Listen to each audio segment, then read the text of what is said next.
And the Marlins going with the teal Florida Marlins cap. That thing is sharp. It is the iconic Florida Marlins teal hat.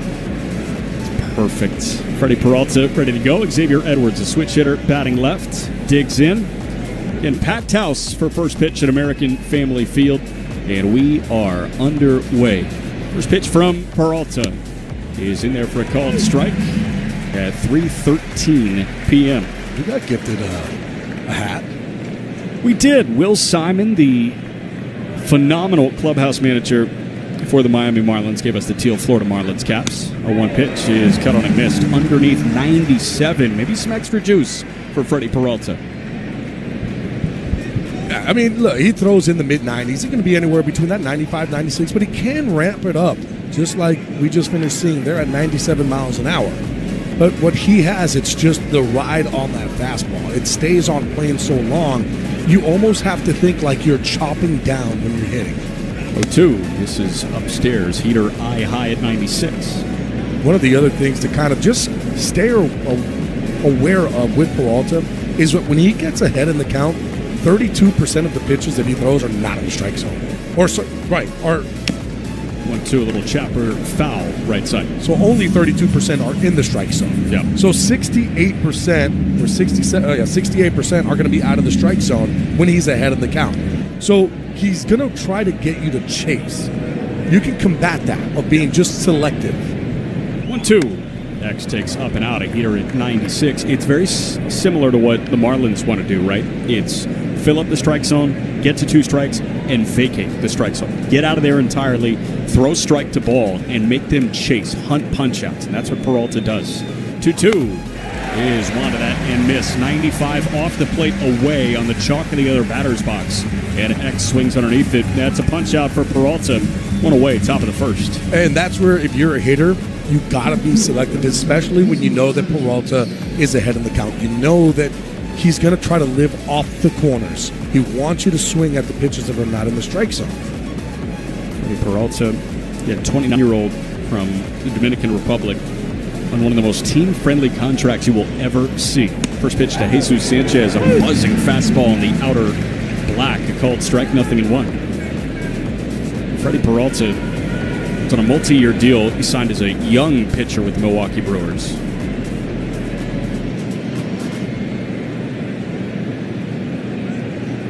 Freddie on a 6-year, $22 million contract. 0-1.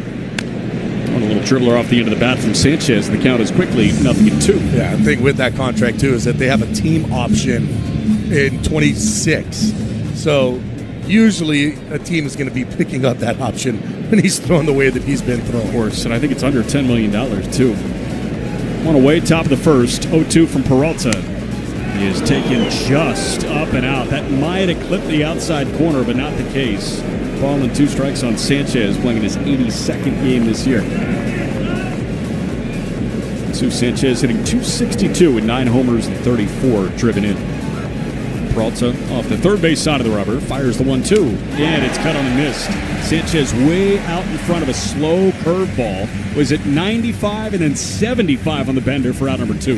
And caught him way out in front. The thing is that he's not throwing that curveball all that much. He's mostly throwing that fastball and changeup.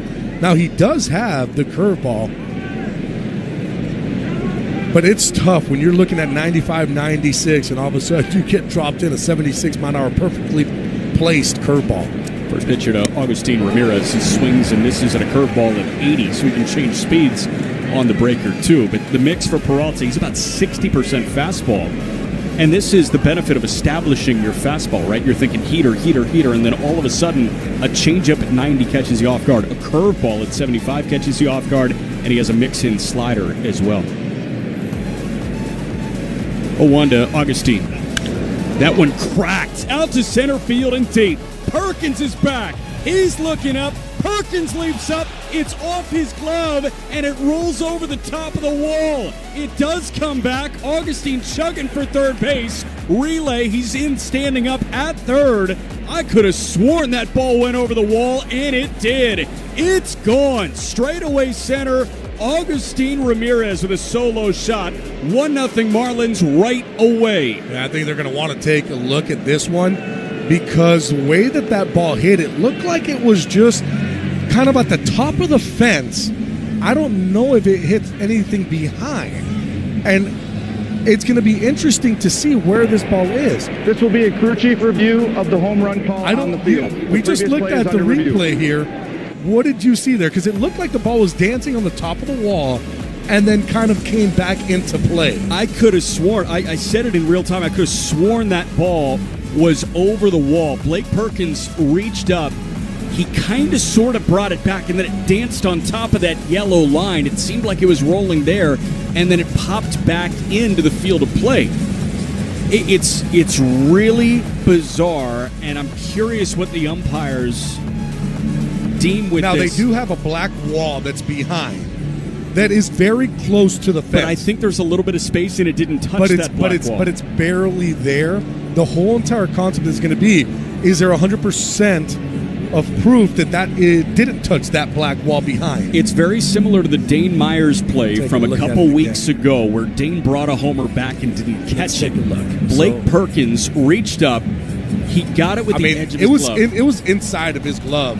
That's going to be brought back. That's going to be a triple. That'll be a triple for Augustin Ramirez. That did not hit that back wall, and you're right. There is big enough space back there to where that ball would have been gone. I'll tell you this, what a play by Perkins in center field to be able to even try to make that play. Had it in his glove. He had robbed that home run. He had it in his glove. Again, this is nearly identical to what Dane Myers did in Miami a few weeks back, where he gets glove on it, yanks it back, and that rolled on the top of the wall. After review, the ruling on the field is overturned. It is not a home run. The ball remained in play. However, because the defense stopped playing because of the home run call, the runner will be placed at second. Wow. That's a rough. Wow. Okay, so it's a ground rule double. Now there's a reason why they stopped playing is because they had called it a home run. So once they called it a home run, all the players saw that.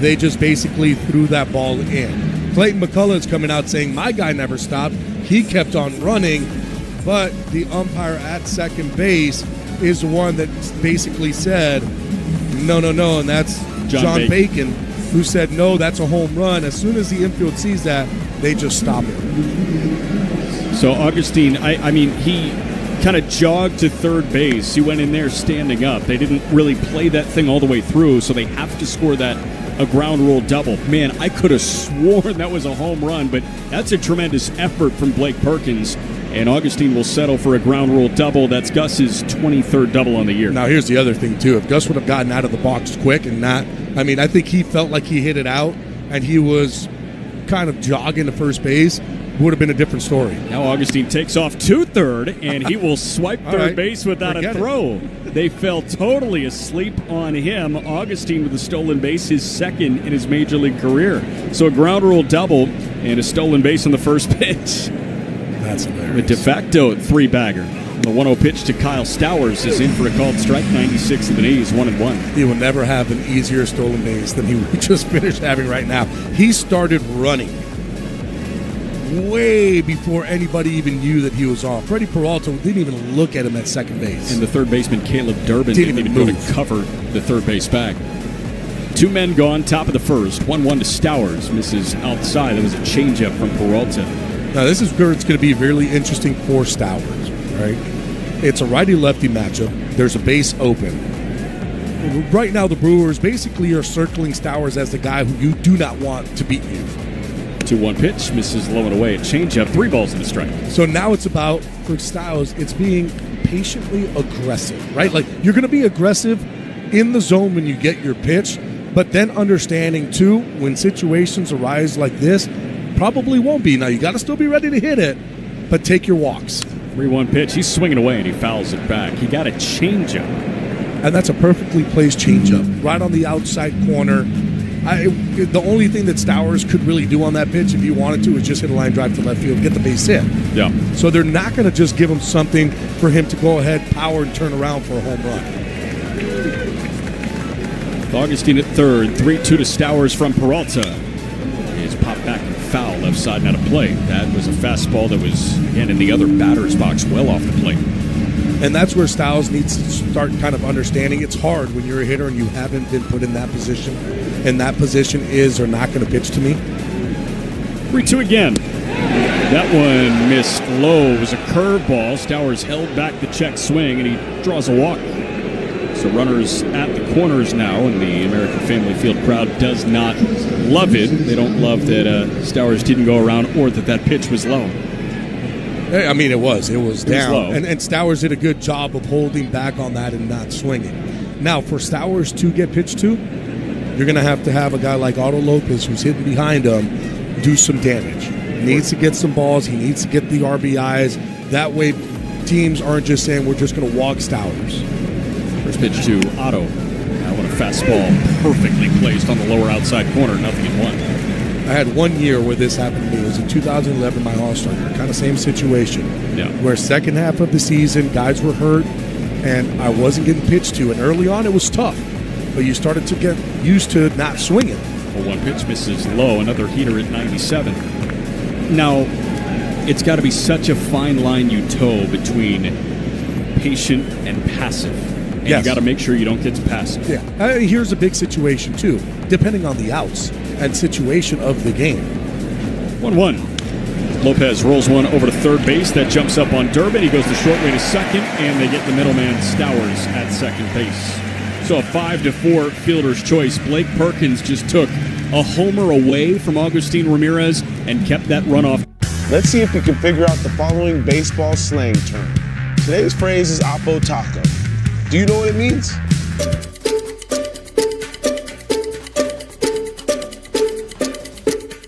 Oppo Taco, a home run hit to the opposite field. Austin Hayes with an Oppo Taco. His 13th, and it's a one-run game.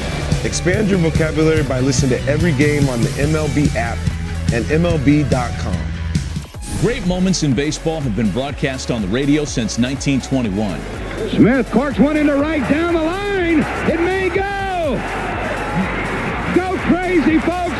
Go crazy. It's a home run, and the Cardinals have won the game by the score of 3-2 on a home run by the Wizard. Go crazy. Catch the next unforgettable call on the MLB app and MLB.com. All the big hits. At the wall, gone! No doubt about it! All the great grabs. Wow! You gotta be kidding me! Put a cape on him! And all the swagger. And he does it in grand fashion! Relive the day's biggest plays all in one lightning fast hour. Oh my goodness! What a show! You better believe it! Quick Pitch. Late nights and early mornings only on MLB Network. Both unlimited plan or higher required for offer. Must activate the plan in-store at Walmart. Cannot be combined with other offers. Did you forget what time on time? 30-year-old right-hander from Port Hope, Ontario, Canada. Cal Quantrill, the righty, gets the ball for the fish. He gets it for the 20th time this year. He's 3-8 with a 5.24 ERA. In 87 2/3 innings, Quantrill has punched out 70 and walked just 24. That's 2.5 walks per 9. Cal has really settled in, and he's coming off his best start as a Marlin. That came right after the break against Kansas City. Now he sees Bryce Terang, and he fires in a first-pitch fastball for a called strike. His line against Kansas City on July 19th, 6 innings, 2 hits, no runs, no walks, and 3 Ks. This guy faced 1 over the minimum in 6 scoreless. 69 pitches. 0-1 is a curveball missing low and away, 1-1. 69 pitches. You would think that at that point you're going to still roll, but he did enough at that point in the game where they're going, listen, we're trying to win, and that's the biggest thing out there. Yep. Win the ball game. 1-1 from Cal to Terang. That one misses low. 2 balls and a strike. Native of Corona, California, Bryce Terang, a Platinum Glove Award winner in the National League last year, which not only goes to the best second baseman, he won the Gold Glove for that, the best defender in the entire league. Quantrill's 2-1 to Terang. Going in for a called strike, 2-2, a cutter, which is the pitch that he's really relied on to get right. That's the pitch that he is utilizing a lot more now, and he's been having a lot of success with that pitch, because then he can also go with that sinker that's breaking the opposite way. 2-2, Terang fouls back to the top of the backstop netting. Brewers in the home white pinstripes with Brewers across the chest in block lettering. Marlins in the road gray pants with the alternate black tops with the script Marlins in white across the chest. Retro helmets for Milwaukee as well on this Hall of Fame weekend. 2-2. Terang slashes one down the left field line that is twisting foul and into the packed seating bowl in the 200 level. This is a good sports town in Milwaukee. When they've got a really good baseball team, they're going to fill this place up on a Friday at 3 p.m. And when you have all the festivities that are coming afterwards. 2-2. Again, is popped back and foul on our level, but a little bit to the left. If the Marlins did it, I would put my name in for the home run derby. For the home run derby, you would? Yeah. You told us an I hour would ago. hurt myself. Yeah, you told us an hour ago there's no shot you come out of that unscathed. No, I would be hurt, but I would love to get hurt. For the sake of putting on the show. 2-2. That would clubbed out to right center field pretty deep. Sanchez backpedaling to the warning track, and he makes the catch right in front of that Marlins bullpen in right center. It's a warning track fly out, but there's one away for Quantrill in the bottom of the first. And it's something to kind of look out for, especially at this stadium. The way that the ball travels to center to right. Yeah. I don't know what it is, but I remember playing in this ballpark and always saying, I love hitting at this stadium because I can just concentrate on my game, which is right center field, and that ball's going to go. First pitcher to William Contreras is popped foul right side and out of play. Wind is helping that today. With the roof open, the wind is working from left to right. And I'm surprised the way that they have it, because you talked about it. It seems like the right side is completely closed. Well, one pitch misses upstairs. But the left side is completely open. I have no idea why they're doing this. It's like almost this hybrid of the roof being half open, half closed. It's a cloudy day in Milwaukee, a little breezy. Feels good. 1-1.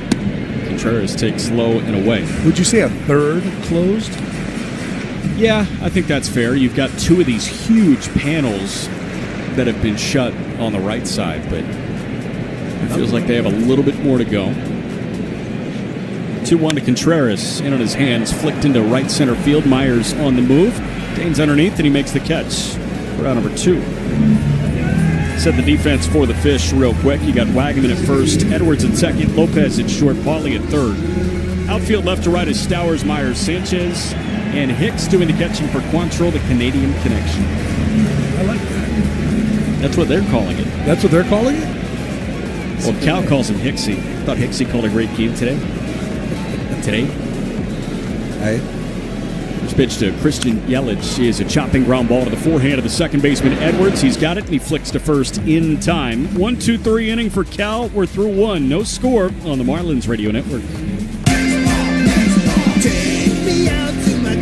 Take a hack at guessing which baseball player or manager said the following. I really don't know what to say. I'm just so happy I gave something these people cheer. We all did. I mean, it was a great game. Both teams played incredible. It was a great game. That's Mike Piazza after he hit an 8th inning go-ahead home run in the first New York Mets home game after 9/11. Hear moments like this and more on the MLB app and MLB.com. Off Base is coming in a brand new format. Join Lauren Gardner and Xavier Scruggs as they explore all the baseball buzz across social media, pop culture, and around the majors. The Off Base Podcast, Sundays at 11 a.m. Eastern, only on MLB Network. The MLB Network Podcast is here. Join your favorite on-air personalities for unique perspectives, in-depth interviews, and untold stories from on and off the field. The MLB Network Podcast, presented by New Balance, Sundays at 11:30 Eastern. Let's see if we can figure out the following baseball slang term. Today's phrase is oppo taco. Do you know what it means?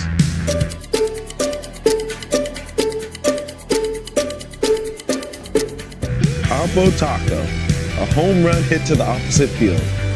Austin Hayes with an oppo taco. His 13th, and it's a 1-run game. Expand your vocabulary by listening to every game on the MLB app and MLB.com.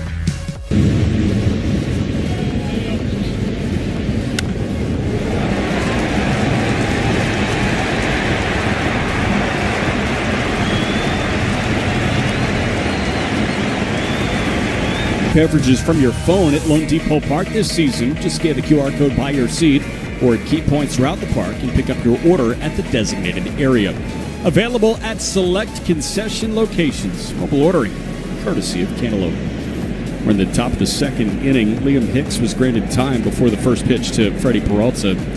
He's adjusting the batting gloves. I think it was a quick turnaround for the catcher, hitting leadoff in this inning. Marlins stranded runners at the corners in a scoreless first for Peralta, but it did take Freddie 22 pitches to get through it. You'd love to see him get out of the game decently quickly. First pitch to Hicks here, misses low for ball one. That was a changeup. Liam playing in his 70th Major League Baseball game, hitting 276, 4 homers, 30 RBIs. OPS, base plus slug at 770. One missed outside 2-0. And the big thing, too, and we've talked about it against Peralta, just do not expand your zone. Look for your area and then cover that area. Yep. And that's it. Like, that's all you can do against a guy like him. 2-0 pitch is a called strike. That was a good fastball up and out. That's not Hicks' zone. And so Peralta, he basically stands on that third base side of the rubber. So he's going to be able to control that outside part of the plate. 2-1 runs inside a four-seamer. Counts 3-1 on Hicks. And when he tries to hit that outside corner, he will pull it like he just finished doing against Hicks there when he's trying to come in. So you understand, okay, most of the time that ball's going to be running away from a lefty into a righty. 3-1 pitch is in for a called strike on the outside corner. 3-2. Peralta, that pitch is effective, you're saying, because it's starting off the plate away and it's like coming running back. Just a little bit of a baby cut in. 3-2. That one fouled back. And he also crossfires. So he's not only is he standing on that third base side of the rubber, when he lands, he is landing towards that third base. So it's not like he's coming straight to home. He actually, that foot is going to be working its way towards third base, and then he just kind of wraps around and fires home. 3-2, misses upstairs. Good discipline from Liam Hicks, and he draws a leadoff walk. Yeah, crossfire. Best example, I mean, if you saw Sean Manaea do it last year with the Mets and this year, same. That's what he does. Chris Sale, I think, is the best example because you've heard guys say it feels like the pitch is coming from right field. That's kind of Freddie Peralta. For some guys, they probably feel like as a right-handed hitter, they're looking over their shoulder to see the ball leave his fingertips. Yeah, the only other problem, too, with Sales is that long three-quarter sidearm. First pitch to Eric Wagaman, got a grunt from Peralta, but a perfectly placed fastball inside edge. And nothing in one. And he's, 6'8"? Like, come back. Sale, yeah. That's ridiculous. But with Peralta, again, a tough pitch for a righty is that inside corner. 0-1 pitch. Wagaman hits high in the air, out to left center field and deep. Perkins is back on the track. Wind is pushing it back there, and he makes the catch. Hicks thought about tagging, but he retreats to first base. Good wood from Eric Wagaman, but he just missed leaving the yard by about 10 feet. There's one away in the top of the second. That's good, though, to see that out of Wagaman. The way I put it, the bottom three guys in this lineup, Paulie, I'm going to give him some time because really he's starting to get his everyday playing time. Yep. But Wagaman and Myers both have been struggling with the bat offensively. Like to see them get going. Graham Paulie. First pitch from Peralta. Paulie kind of tomahawks into shallow center field. That's falling quickly. Shortstop Ortiz is out and hits off his glove, and it rolls into left center field. Hicks pushes to second, and Paulie is aboard. It did hit Ortiz's glove, but it was a long run for him. Certainly a hit for Paulie, and he's got a single. Put runners at first and second for Dane Myers. Now this is where Dane Myers is going to have to relax. It seems to me, I mean, it happens to every single one of the young guys. They have success early on, then all of a sudden they go through their struggles, and instead of kind of taking a step back and relaxing, they put a little bit extra stress, and now they're doing stuff that they're not used to doing, which is maybe expanding their zone a little bit more.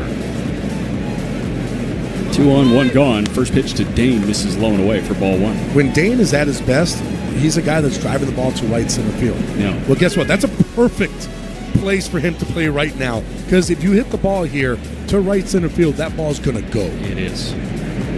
Relative to the stretch, the 1-0 pitch. One is in for a called strike, 1-1. A first time for me in the radio booth here at American Family You're Field. tall right now. Check out how high my chair is. You're tall. This is amazing. This is one of the highest chairs I've ever seen. I mean, I stand up and it's hard for me to sit down. Got my feet dangling off the ground. 1-1 pitch is in for a called strike, 1-2. I feel like a kid at Chili's. Just dangling my feet, waiting for the chicken dipper. You're going to have like an amusement park ride if you go too hard on the way down. I know. The death drop. That's 1-2 on Myers. Get up there. Oh, wow. That was gone. 1-2 misses upstairs. Contreras thought about a snap throw back to first, but nobody was covering. Yeah, look at you. Do not fall. Do not fall. I'm going to go see. Yeah, now you popped down. It's really slow. Yeah, it's really slow working down. On 2-2. And runners at first and second. Peralta fires. And Myers chops one to the backhand of the shortstop Ortiz. He's got it. He goes to second. They get the middleman there. Pauly is retired at second base. Myers legs out of fielder's choice. He better get back. But Hicks pushes to third. That throw went to first base. Myers was, he was in fair territory just walking back to first base? Yeah, so what ends up happening there is I feel like Myers may not have known how many outs there were, runs through first base, and then makes a big loop towards second and starts to walk back. Now, Ortiz sees it, and he was trying to tell Vaughn right away, get back to throw him that baseball. Luckily, it took a little bit of time, and Myers was able to realize, I better get back here, and dives into first. Dane might have been bailed out a little bit by late hustle, but lucky to avoid the double play there. It was a 6-4 fielder's choice. Hicks at third, Myers at first. He's dancing over there. In the first pitch to the leadoff man, Xavier Edwards. Is a foul tip held onto by the catcher Contreras, 0-1. It was a really nice play, too, by Ortiz to Terang. There was only going to be one play, and that was to try to get Pauly because of where that ball was hit, backhand, deep in the hole at shortstop. Ortiz realized that, and it was a quick fire over to second base. Terang did the right thing, too, stretched like a first baseman to make the play. No score. We're in the top of the second. Marlins threatening again against Freddie Peralta, and he's 2 pitches shy of 40 already. Marlins have done what they were supposed to do. I mean, the game plan was make Peralta throw pitches. 0-1. X takes upstairs. That was a heater at 95, about eye high. You can just hear the pop on his heater. It's just a little different. I mean, it sounds heavy. And there's that difference. There's guys who throw, and you can hear like the little zip. When it's hitting that glove, it feels heavy. And a lot of times those guys who have that. 1-1. Edwards fouls back to our level, but just a little bit left. Counts nothing at 2. When you make contact, there's guys like, if you talk to hitters around the league, and there's times that you hit a baseball and you're like, that felt like a bowling ball that you hit. Like it didn't feel like a regular baseball. Like it just felt heavier. Correction, 1-2 the count, and the pitch to X. This is outside. I'll call it the shock put. Yeah. It feels like you hit the ball, but your back goes backwards rather than goes through, and you're like, man, I don't know what it was that he just threw. But that was different. It hurt. And typically you hear that about sinkers, right? Yeah. Framber Valdez in Houston kind of has that bowling ball. Peralta, that thing is electric.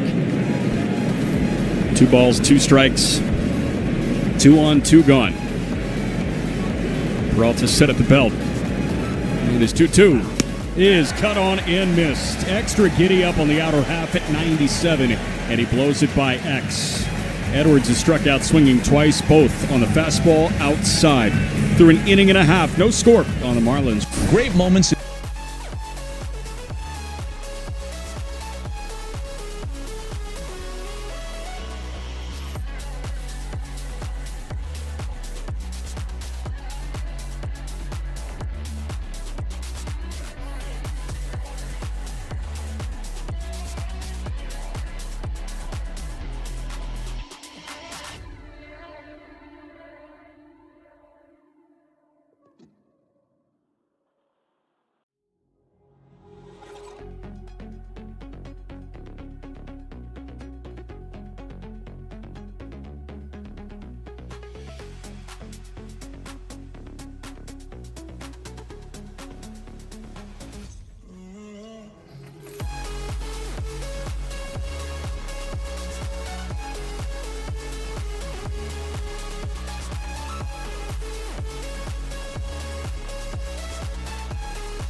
will go opposite of the veteran left-hander Jose Quintana. Jackson Chourio leads off the bottom of the second inning for the Brewers, and it's Chourio who's riding a major league best right now, 17-game hitting streak, batting .373.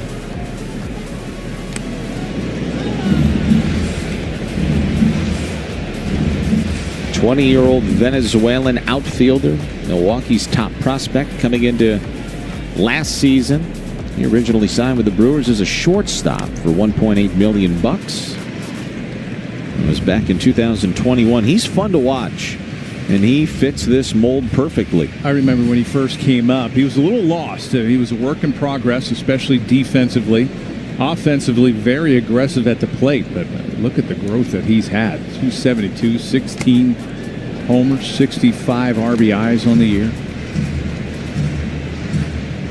He was 9 for 26 through Los Angeles and Seattle last week and early into this week for the Brewers with a double and 3 RBIs. And there is a called strike on Chourio, much to the displeasure of this sold-out crowd of 40,100 this afternoon. Yeah, a couple pitches in this sequence here could have gone either way. That was definitely inside a cutter, front door cutter. And the 3-2 hit him.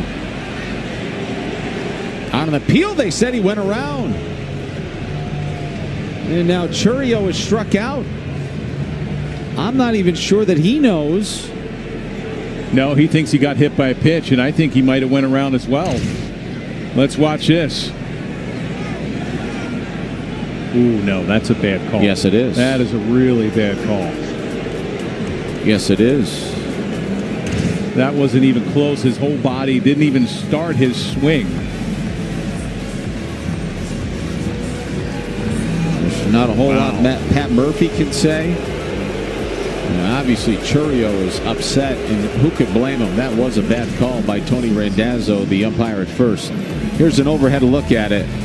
They said he went around even though he was hit by the pitch. No, sir. No, that's a terrible call by Randazzo over there at first base. It was a four-seam fastball from Quantrill inside.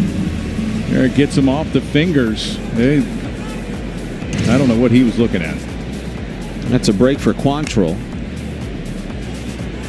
There's a ball to Isaac Collins. Pat Murphy not happy. Although he seems okay. He's shaking his head a little. He hides down there in the dugout.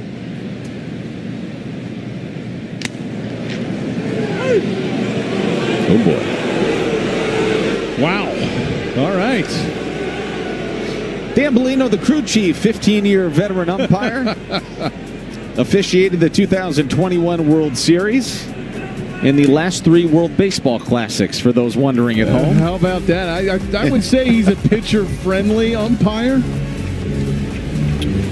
With more on Dan Bellino, he holds an MBA, he passed the Illinois bar exam, and he also manages a suburban law firm in Chicago, Nelly, in the offseason. Any further questions?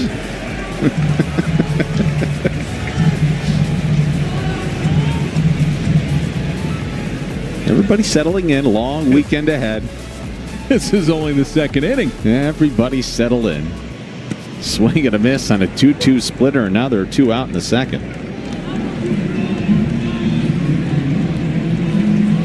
And now a quick message for you from FPL. At FPL, we plan for storm season. FPL. Well, an adventurous couple of outs and a couple of strikeouts here for Cal Quantrill in the second. And here's a young man that might look a little bit familiar. The Marlins saw him in May, although they did it when they were on the south side of Chicago against the White Sox. That first offering was a called strike. And it's 0-1 on Andrew Vaughn. That was about 5 or 6 inches above the zone. And that is roped into left field. The 2-out base hit for Vaughn, who was acquired by the Brewers from the White Sox on June 13th.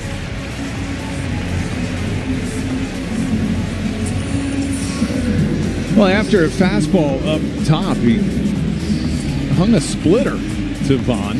That's a good addition. You know, you come over players that play on losing teams, and the White Sox aren't going anywhere. Last year they were awful. And you come over to a team that has meaning to it in a playoff hunt. Every game means something. All of a sudden players change, not their attitude, just the way they play. It's a different atmosphere for Vaughn. So not surprising that he's come over here and done well. And here is Blake Perkins, who brought back the Augustin Ramirez what would be home run in the first. Now, let me ask you this. Obviously, Cal loves to utilize that splitter, but he's getting 4 to 5 inches above the zone with the fastball. How much do you need to stay up there until he stops calling it? Well, if you're getting outside as well, you want to see how much the home plate umpire, Bellina, will give you on the outside part. Upstairs, you're just using that pitch to maybe change the eye level. As long as he keeps the split down and utilizes it in good counts, like an 0-2 pitch, you want to try to bounce one to see if you get a swing and miss. If you want to go back to that fastball upstairs, just make sure, especially 0-2, you don't want to make a mistake with. Here is the 0-2. That was a good idea right there. If you're going to throw a splitter, make sure you bounce it. Now here's an opportunity like you were talking about. You don't want to come up for a strike. You would like to get up a little bit higher. Because of that strike zone and it's getting called up there, hitters will have no idea. They're like, I can't take this pitch, so I got to swing through it. 1-2 now on Perkins. And Quantrill kicks and fires a splitter that's cut on at missed strike 3. So Quantrill punches out 3 here in the second inning.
It's going to be a special weekend in Cooperstown as Jesus Sanchez leads things off here in the third. Both the Marlins and the Brewers both have a connection to Hall of Fame weekend. You start with the Marlins and Ichiro.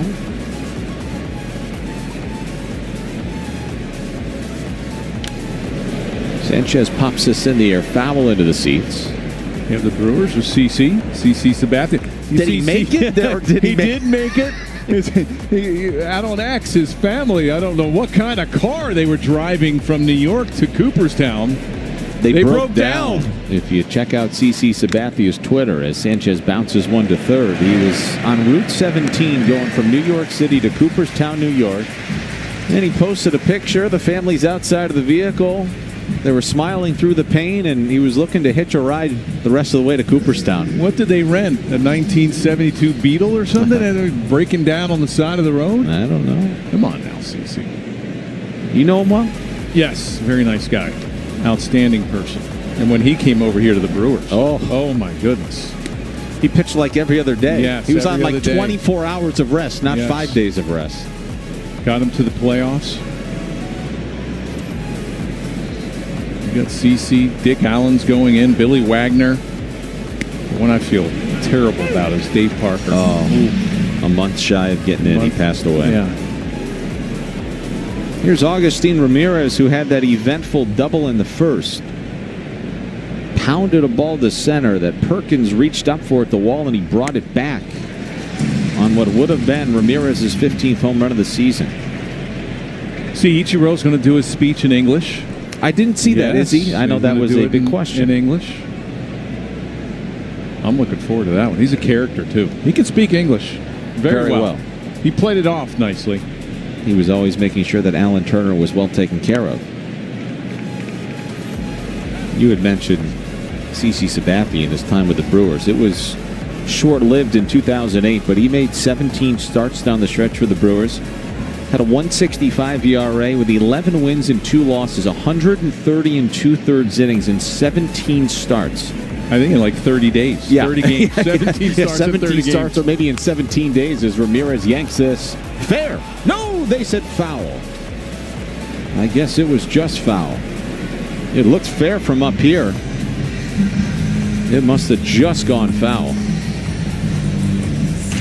Well, curveball up, and he likes off-speed. You're going to leave any kind of off-speed out over the middle of the plate, he's going to do damage on it. Oh, it was foul. 6 inches foul.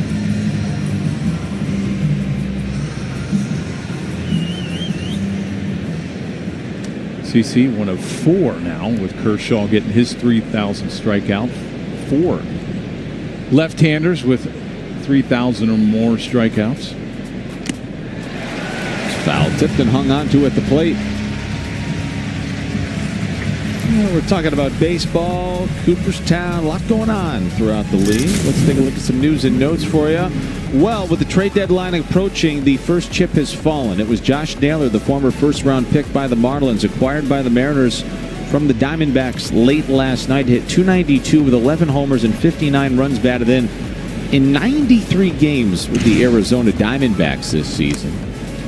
Well, he's going to fit in nicely in Seattle. Seattle is a left-handed hitter's dream. It was built for Ken Griffey Jr., so him sliding over there at first base, and he's a character too, so he'll fit right in that Mariner clubhouse.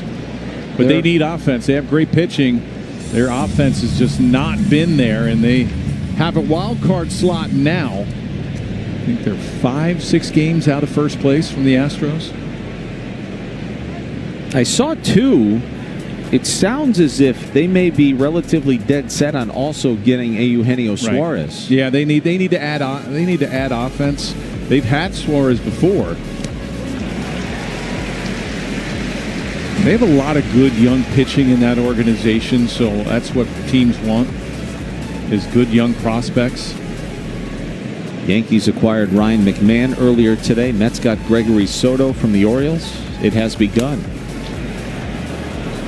Well, with McMahon going to the Yankees, similar to Vaughn here in Milwaukee, you're going from a losing atmosphere to a winning atmosphere, and I think as far as defensively, he's one of the best third basemen. There's a fly ball in the air to deep left center field. Collins is going back. Warning track. Whoa, gone. Stowers to the opposite field. Team leading 23rd home run of the season, and it's 1-0 Miami here in the third. Ball is flying here today, Nelly. Well, he got a changeup up. He's got a lot of power the other way, and I was mentioning watching BP, the ball was just getting out. When the roof is open, the windows, both in left center and right center, are open. You see that's a changeup up. You don't want it there, and he goes the other way. A pitch that sometimes you'll get hitters that'll turn over on that one, but he does such a nice job going the other way. And that gets into that bullpen of the Marlins. Here's Otto Lopez, and he yanks one to left field. Collins is coming over. He dives. He can't get it, and it gets by him. Lopez is racing towards second with 2 outs, and he'll stop right there.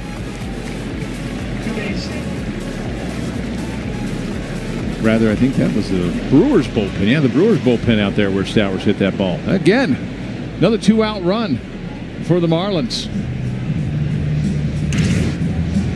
Now, this is a slider. A little cement mixer up in the zone. Both pitches, one by Stowers, the changeup up, and that slider up. And the Marlins have taken advantage of some mistakes from Peralta.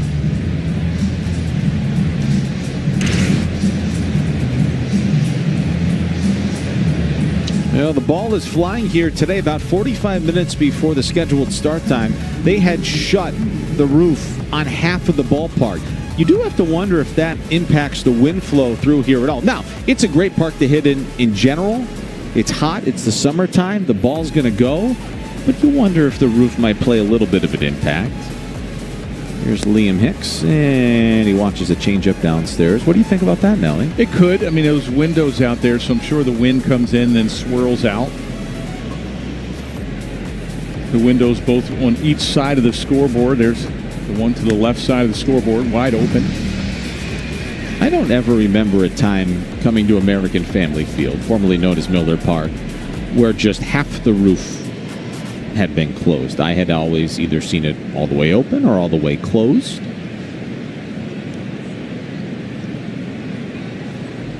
It's an interesting look.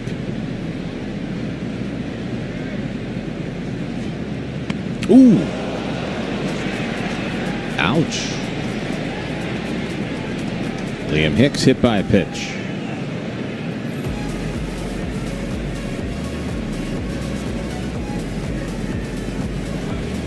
Here's the wind conditions right now.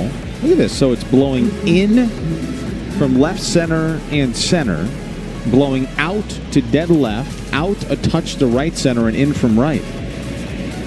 Is that called a swirling wind? Where are the arrows? Where are my arrows? Now we got a new graphic here.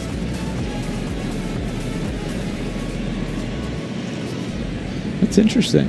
Here's Eric Wagaman looking to do a little bit of damage with 2 outs, and that's a slider that's low, but it's called a strike. And that was a 61st pitch from Peralta. 2 2/3. Marlins are doing a nice job elevating that pitch count. Boy, they could use a huge hit from Eric Wagaman. Talk about a guy that's going through it right now. 0 for 1 today. Now 5 for 44 here in July, hitting just a little over 110.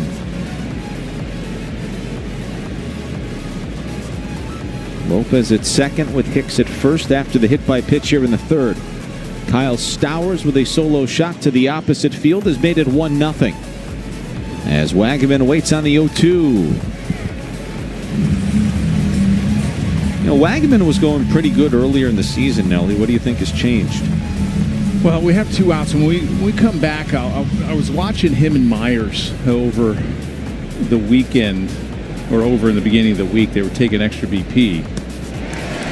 You know what? Shame on me for bringing that up with 2 outs. My apologies. Marlins get a run here in the third. They lead 1-0 after 2.5.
Cal Quantrill's got himself an early lead.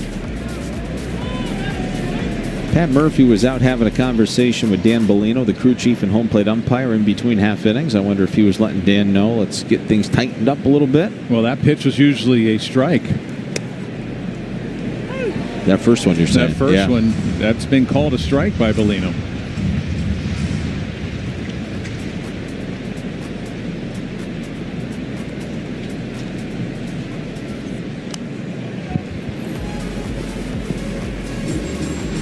Caleb Durbin leading things off for Milwaukee here in the third.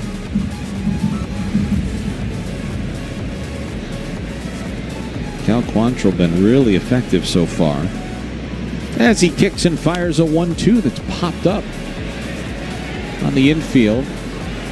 Foul territory. Paulie's got it. Hey, with more on Cal, who's been great today, let's go downstairs and say hello to Kelly. Yeah, Kyle, well, you said it's been a great start for Cal Quantrill, who's coming off his best start of the season where he threw 6 shutout innings against the Royals. Clayton said before the game, last time out, he did a really nice job of filling up the zone. He was really happy the way he used his arsenal, saying that he was able to throw his cutter to both sides of the plate, also use that split finger a lot with that heavy right-handed Royals lineup, able to drop the curve in for strikes. Now, Nelly leading with a 4-seam the splitter through 2 innings in this one. What would you like to see Cal continue to carry over from his last outing? Well, his last outing, he didn't use his split finger as much because the 4-seamer and the cutter were working, and I like the fastball dominance. I think everything's got to come off the fastball, and here he just has a little bit better feel for the splitter. It's been down in the zone. He's gotten some outs. He did give up that hit on the split finger. Shallow center. Edwards is going out, and he's got it. Nice job to call off Otto Lopez. Sometimes you just don't know what you have that day. When you're out in the bullpen, you start feeling, oh yeah, I got a good feel for my splitter today. Whether it's the weather, whether it's the baseball, whether you're just getting on top of the ball and getting some good downward action and bounce it. The one thing you want to do with the split finger is make sure it is down, and you want to use it in counts mainly for swing and miss pitch. Well, back we go now to the top of the order.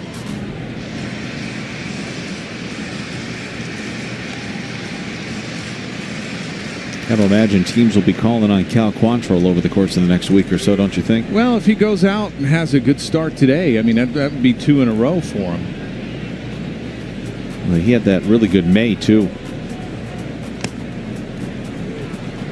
I mean, with the way starting pitching is nowadays around baseball and teams just going through 10, 11, 12 starters to try to get through a year, even more. Yeah. I mean, he's been pretty good for a while now. There's the 2-0s in there for a strike. You go back to his first 6 starts of the season, 2 wins, 3 losses, an 8.10 ERA, 10 walks, and 16 strikeouts. And in 5 starts in May, he was 1-2 with a 3.18 ERA. So he's really turned things around. As the 2-1 is lined to left field. The All-Star's there. He's got it in a perfect 1-2-3, bottom of the third for Cal.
Home run from Kyle Stowers.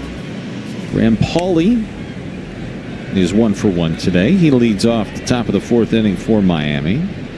And they are doing a pretty good job facing Freddie Peralta today. You know, very similar to what you were talking about, Nelly, with Dylan Cease. I mean, they're making him kind of work for every out that he's getting here. Yeah, 65 pitches. He's just having a hard time getting into a rhythm.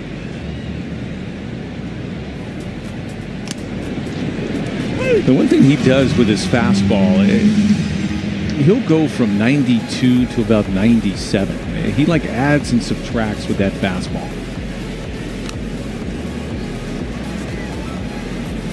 It's almost in effect 2 different pitches, 2 different styles of fastballs. It's like a BP fastball for him. Hey, I'll get me over fastball, a little 2-seamer or 4-seamer on the outside. Then when he needs to really pump up on one, then you see 97 at the top of the zone.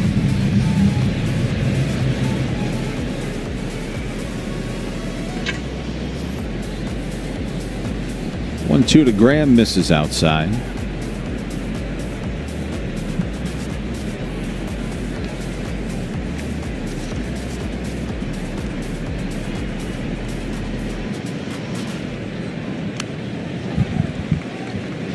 Paulie putting together a good at bat here. Now 4 for 18 in 7 games since his return from Jacksonville. Getting another start at third base today for Clayton McCullough. And he swings and he hits another one foul. He was all over that fastball that time. Even this at bat right here, that's 6 pitches. Still 2-2. Peralta having a hard time putting the Marlins away today, even though he's got the 5 strikeouts. Dane Myers is on deck. And again, the 2-2 is swung on at missed strike 3.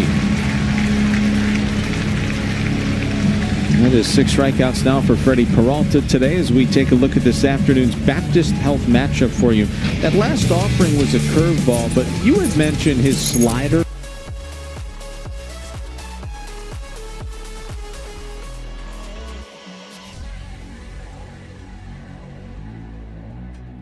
Expand the zone with that slider, especially against righties. You know, he's dominant against right-handed hitters, under 200, 197 average against. I mean, not bad against lefties as well, 205. But when you're ahead with the fastball, then that slider becomes even lethal. There's that slider right there. There's some huge names on that list, too, with Hader, Strider, Miller, and Munoz. You know, we were talking about Wagaman and Myers. They were hitting extra at home, and both of them going through it right now at the plate. And what I witness when I'm pitching, I'm throwing on the mound and I'm looking at a hitter, I'm looking at a few things, a lot of it, where are they standing on the plate? And also how they're holding the bat. You know, you see Myers right there, and Wagaman does the same thing. That back elbow, now, everybody has different philosophies of hitting. And with the back elbow close to your side, and if I see that as a pitcher, and Wagaman does the same thing, so... And they don't really have any kind of load when they go back when the pitcher's getting ready to throw. So what that tells me is that they're going to be really slow on the fastball. And they're going to have a hard time getting on top of the ball unless they're really cheating and they're in a hitter's count or they're trying to jump you early. That's the only time that I see that they're going to be successful against a fastball. And then really having a hard time against a breaking ball. I go back, and when I was watching them, I went back and I looked at some really good hitters in the day, like Edgar Martinez, one of the best right-handed hitters in the game. And also, I also looked at Paul Mahler, just a couple names that I threw out there. And every time, and you watch hitters, even Aaron Judge or some of the guys that hit for average, their back elbow, when they load that, or they even start, that back elbow is away from their body. A lot of times it's up in the air. And that means when it's up in the air, you're getting on top of the baseball. The ball's still going to carry, but you're getting on top of the baseball. You look at Edwards right there. Where's his elbow? His back elbow's up. It's not at the side. So he can serve 2 strikes. He can shorten up. He also gets on top of the baseball in a lot of line drives. Interesting. Now watch Wagaman and Myers their next at bat. That elbow is right there. And a lot of it is because they want to lift the ball in the air. But also you're going to wind up being slow a little bit.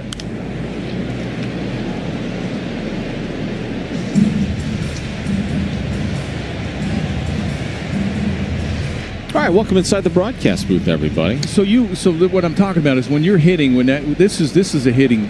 You know, when the guys load, they'll get up and they'll load. We can get back to that. Yeah, watch Wagaman and Myers. They're their elbows are right to their side, and it really doesn't leave their side. So that means they're going to have a hard time with the fastball, especially up, and maybe the breaking ball away. Because there's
two. Well, front door cutter upstairs. He swung through. Nice slider away right there from Quantrill. Contreras, Yelich, and Chourio to bat for the Brewers here in the home half of the fourth. So we go a little further outside, see if we get that swing and miss, expand the zone. And it's exactly what he tried to do. Yeah, nice job by Hicks there as well. You know, I've noticed Fortes, a lot of the catchers, even Ramirez, I absolutely love when they get ahead in the count and they're getting off the plate.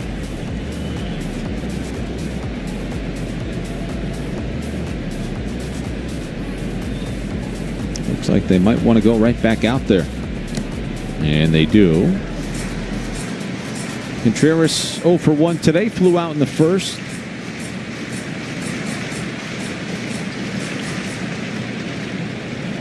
Two-time All-Star, two-time Silver Slugger Award-winning catcher.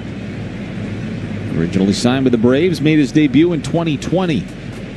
As he awaits the 2-2, and a splitter misses low, so it's gone from 0-2 to 3-2. And Cal Quantrill certainly doesn't want to walk the leadoff guy with Yelich on deck. 3-2 coming. That is yanked out to short. Lopez sits back on it. He's got it. Throws out Contreras at first. There's one away. And now a message from Doral Kia. Doral Kia is loaded with over 500 new.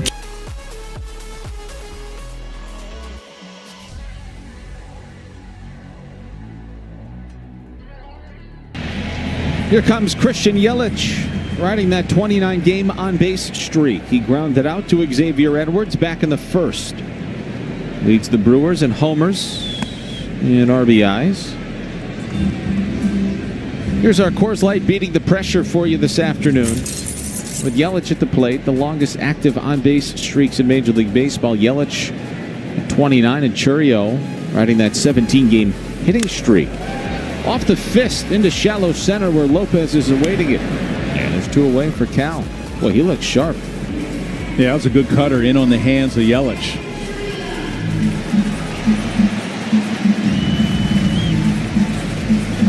Well, summer's in full swing at Lone Depot Park, and the Yankees are coming to town August 1st through the 3rd. 3 games, 2 teams. Great series. Don't miss any of the action. Get your ticket at marlins.com/tickets.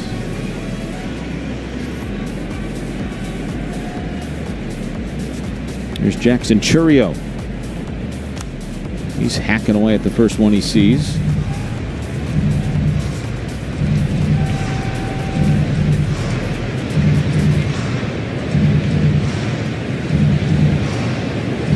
Quantrill here on the verge of 10 consecutive scoreless innings over his last 2 starts if he can take care of Chourio.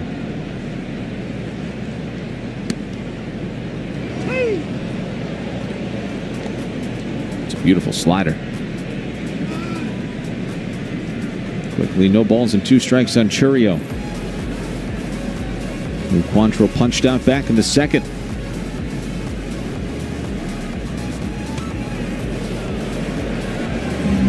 Yeah, nice idea. Just overthrew that one a little bit. He was very animated, too. Did you see him spin off the rubber after the pitch? Yeah, you wanted to try to get it around the letters and see if you get a swing. That one you just overthrow. Let's see what he does here on the 1-2. In the air, deep left center field. Myers is on the run, going back at the wall, and it's gone. It's an 18-game hitting streak now for Chourio and his 17th home run of the season. He ties it at 1 here in the 4th.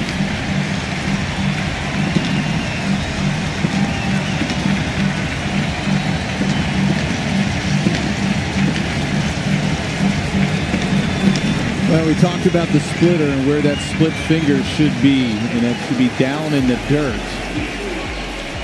Sometimes when you leak out towards the plate and you're drifting off of that rubber, and if your arm doesn't get on top of the baseball, you watch where this split finger is. You drift and you're not getting it out in time, and usually you get that downward action and you want to bounce it, especially heading the count. That's about thigh high. And when it's thigh high, it becomes a BP fastball. And the way the ball's been carrying here, it hits off that back wall, left center field. He knew it, too, as soon as he hit it.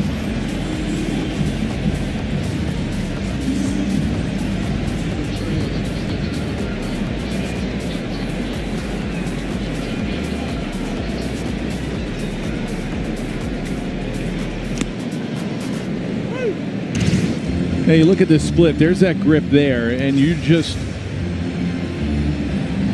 release it a little bit too high instead of getting on top of it. He was on top of it, but just forcing and thinking, I got to bounce this off the plate. Collins now in the air to right center field. Sanchez and Myers are coming together, and it's Sanchez who's got it for out number 3. Brewers tie it here in the 4th.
It's at marlins.com/offers. There's some youngsters in attendance here at American Family Field on this warm Friday, late July afternoon. Beautiful here in Milwaukee today. It's great. It's hazy outside. Feels a little bit like home. Jesus Sanchez leading off the top of the 5th. Then he bangs that fastball into left center field for a base hit. Nice start.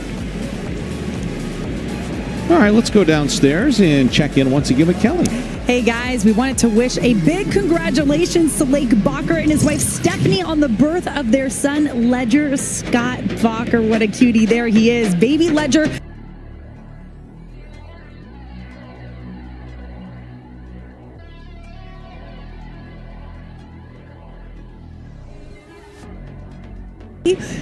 The announcement came over the speakers. A vet, one of our flight attendants, congratulated him and his family. Now you might be wondering, okay, how did this happen? Well, they had a plan. Bacher lives just an hour away from Milwaukee. They were going to induce his wife on Monday, so everything was going as scheduled until they got in the plane. Little baby Bacher said nope, he wanted to come a little bit earlier, guys. So Lake was picked up by his friend at the airport. They took him straight to the hospital. That's when he found out that he had a son. Oh, that is awesome. Thank you, Kelly. And Lake was parading up and down the aisle of the airplane, showing everybody some pictures.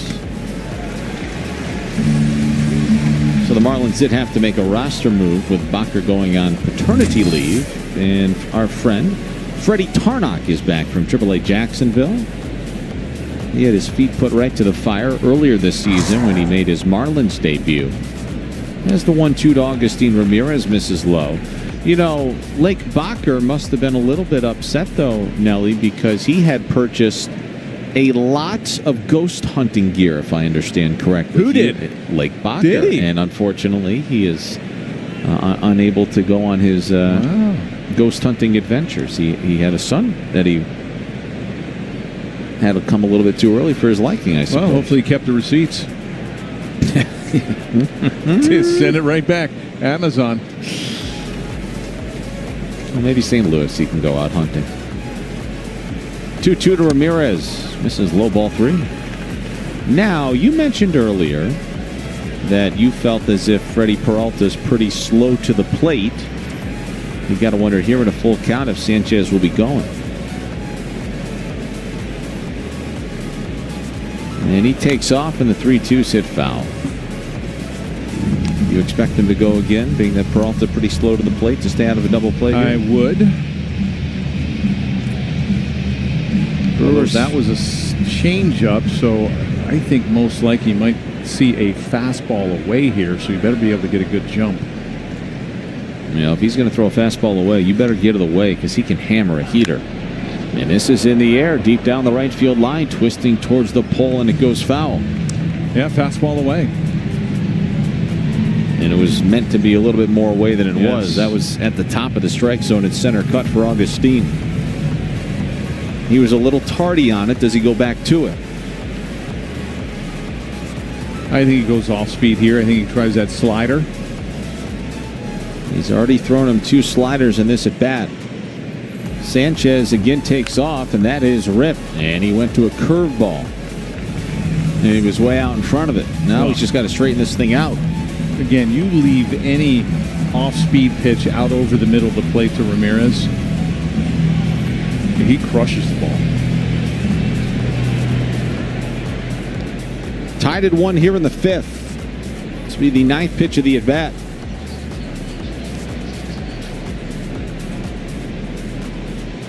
And again, the 3-2 and the runner goes.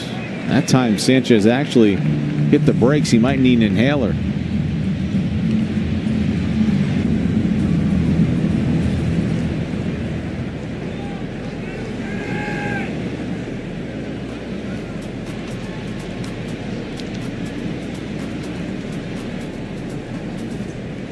Another 3-2 coming, and he hits it foul. All right, well, Freddie Peralta working hard today. 91 pitches already today. And the veteran lefty, Aaron Ashby, who's sporting some shades now. We didn't see that earlier in the month, I don't believe, but he's up and loosening. Well, Peralta had a quick 4th inning, and the first pitch swinging Sanchez, base hit, but here, 10 pitches. at this at-bat to Ramirez.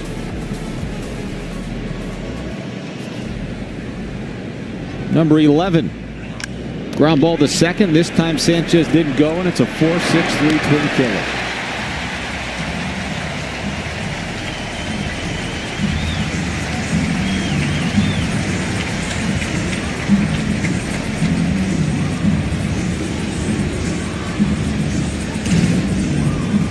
Well, this is what we're talking about, the elbows. And listen, Pedro Guerrero, the hitting coach for the Marlins, and the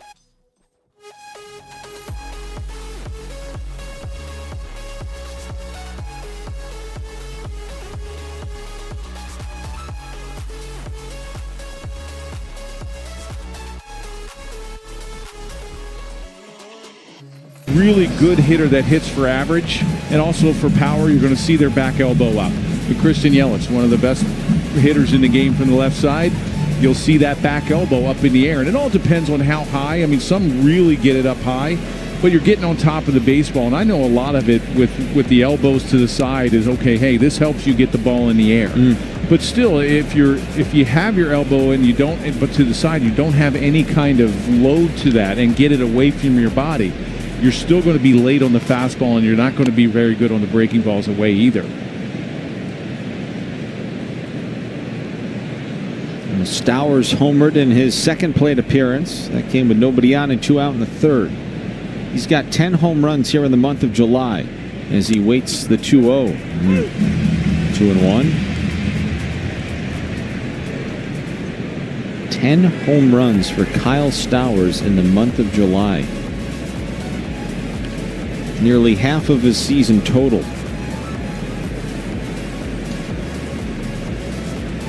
And he's got a 1376 OPS this month. And it would seem as if Freddie Peralta is content being very careful with Stowers with the right-handed hitting Lopez on deck. Now Peralta's high on the year with pitches 108. Came at him with a 3-1 fastball. His last outing, 5 innings against the Dodgers, through 93.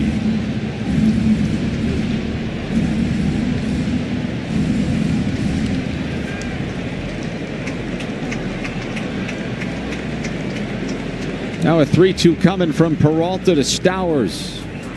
And he swings and misses, strike 3. That is 9 strikeouts on the afternoon for Freddie Peralta.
Andrew Vaughn lifts one into foul territory. Stowers slides, he can't get it.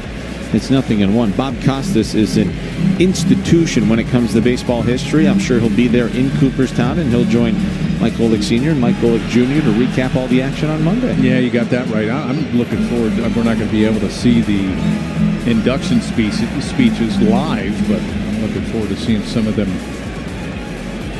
afterwards, already taped. You know, 1-1 here in the bottom of the fifth. We'll see if it's 5 and dive for Freddie Peralta. Meanwhile, Cal Quantrill, really good once again. Surrendered the 2-out homer to Jackson Churio in the fourth. With 6 innings of shutout ball in his last start against the Royals on 69 pitches. He's been really effective and efficient again here today, Nelly. Yeah, he's only made a couple mistakes with that split. The one was to Vaughn, his base hit in the second, and then that home run on the fourth, but everything else has been down. 1-0 to Vaughn is down.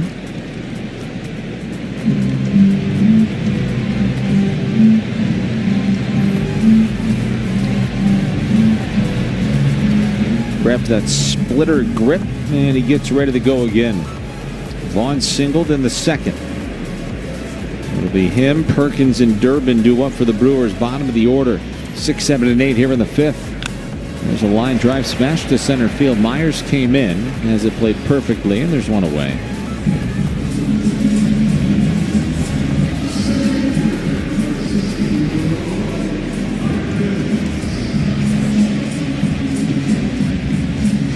So 1 up and 1 down here in the fifth for Cal Quantrill.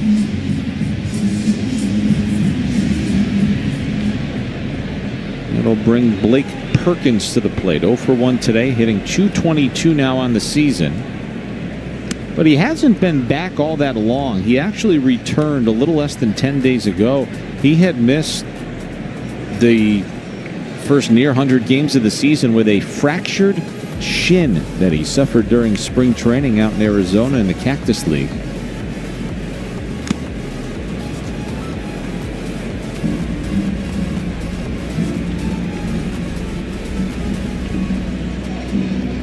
Tough break, literally.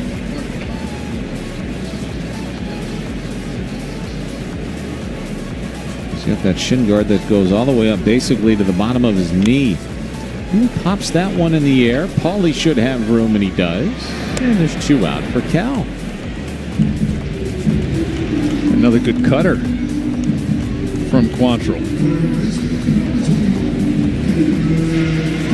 No, the Brewers had action in their bullpen in the top of the fifth. See how long it takes Clayton McCullough to get somebody up and loosening in the Marlins bullpen. 61 pitches. You wouldn't figure that anybody would be up, but that is subject to change. We've seen that all season long. As Durbin rips one into left field, Stowers spins and fires in towards second. A little bobble. Durbin safe, sliding in at second base with a 2-out double. Yeah, it looked like Stowers had a hard time getting it out of his glove and getting a grip on the ball. He wanted to get it into the infield as quick as possible. It's a cutter. Gets down that left field line and shoots off. Stowers does a nice job there. You see, once you get it back in, looks like he just couldn't get it out of his glove. Hits the top of the glove, and when he goes to make a throw, just offline.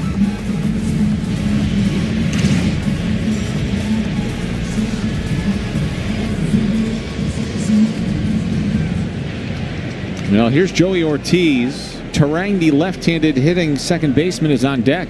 This may very well be the last batter of the afternoon for Cal Quantrill. Josh Simpson is loosening on the left-hand side of your screen. Anthony Bender kind of getting going too.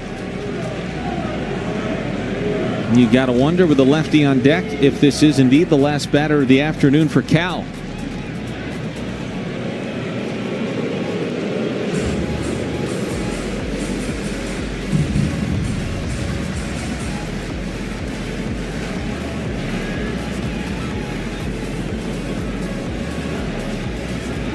Nothing in 1 on Ortiz, who's 0 for 1 today. And it's 0-2. Well, it's all been around the third time around the lineup for Quantrill. 419 average against. I know he went 6 innings that last outing, but only went through the third time. Facing the Brewers for the second time this season.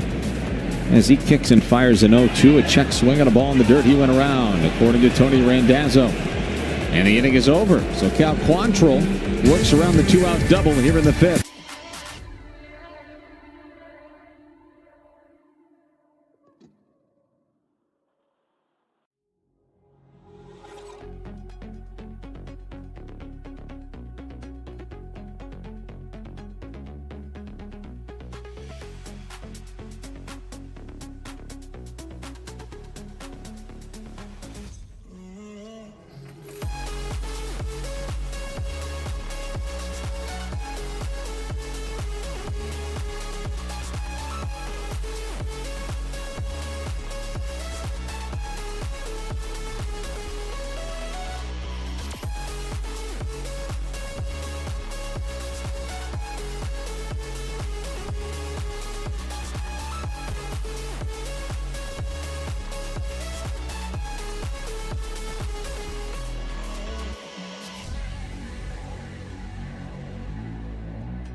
Central. Pat Murphy's going to the bullpen to begin the top of the sixth. And on to pitch for the Brew Crew, it's the veteran left-hander Aaron Ashby making his 16th appearance of the season. That is roped on a line out towards left center field. Extra bases for Otto Lopez, who's around first, chugging towards second. A stand-up leadoff double for the Marlins in a 1-1 game here in the sixth. Really good start. He jumped all over a fastball, and Ashby has a two-seamer, 97 to 98. There's that fastball at the top of the zone, and he's a really good high ball hitter. Lopez is. So is a curveball slider change as well. There he shoots that left center field gap for a leadoff double. Well, Nelly, we know how both the Brewers and the Marlins like to play. How much of this right here in a 1-1 game, getting towards the latter stages of this, is just find a way to get them over and get them in? Yeah, I agree, especially the way the bullpen's been throwing for the Marlins. They've been outstanding down there. And here is a bunt. They're going to get him over. That's a sacrifice and a little off the mark, and he kept his foot on the bag. Marlins may want to take a look. They say Vaughn just did keep his big toe on the bag. Marlins thinking about taking a look, but they wave it off. And you know what, Nelly?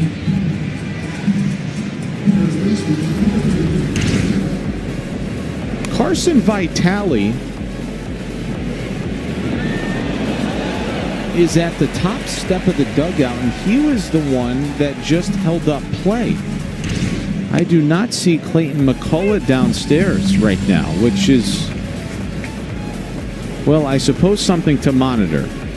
And we'll keep you posted and updated if we hear anything. Broken back ground ball, and now Lopez is caught in a rundown. Contreras continues to bluff a throw. Lopez is out. Now there's two away. And if he would have kept coming, he would have been safe, but that's not a chance you can take. No, and the fundamentals of the game, I mean, this is a perfect example of some really poor fundamentals of the comebacker right to you. And watch the throw. You know, this is pitch away, and it almost airmailed it, and Contreras had to jump and get it. Did a nice job of running Lopez back. But as a pitcher, you got to look at the runner and see where he is, and he stops right there, and that's when you kind of run at him a little bit and make a better throw to home.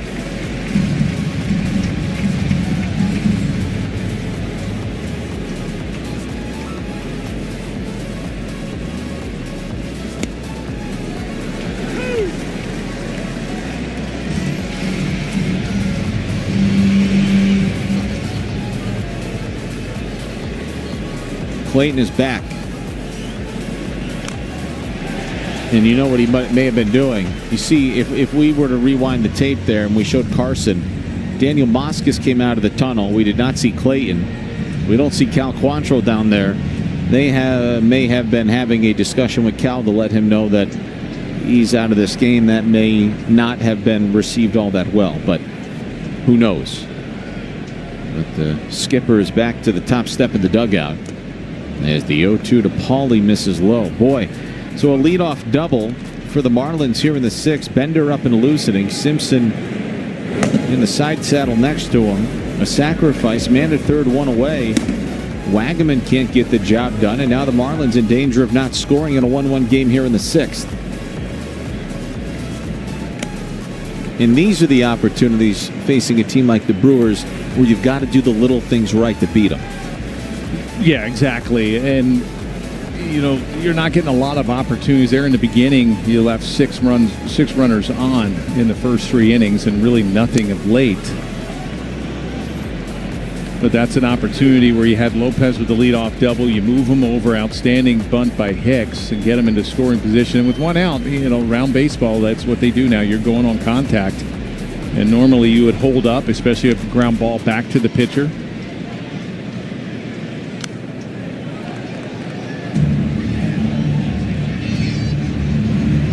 Make sure you stay tuned till the 7th inning for The Stretch, brought to you by Celsius.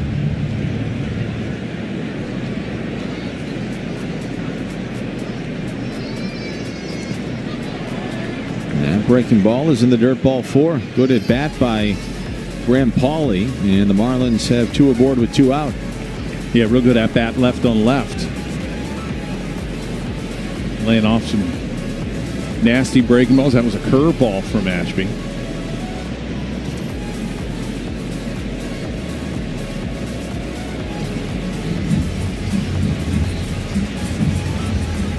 And now Chris Hook, the pitching coach, coming out. Slow walk out there to chat with Ashby. With Dane Myers coming to the plate, who is no better time than right now to get yourself off the schneid and get a big hit. Yeah, and you hope that you're going to get a first pitch fastball, and that's what you're going to have to let go. I mean, let it go. You're going to be really aggressive. A lot of times, mound visits.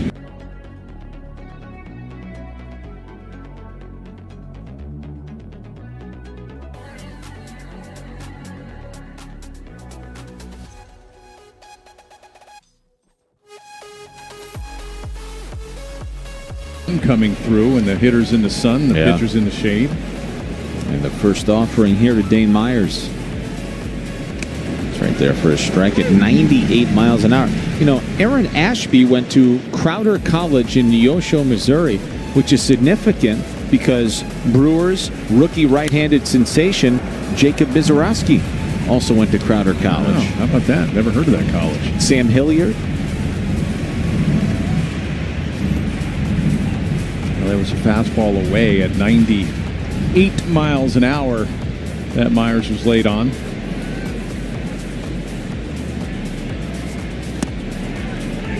Another name that you might know that went to Crowder College was Joe Baver.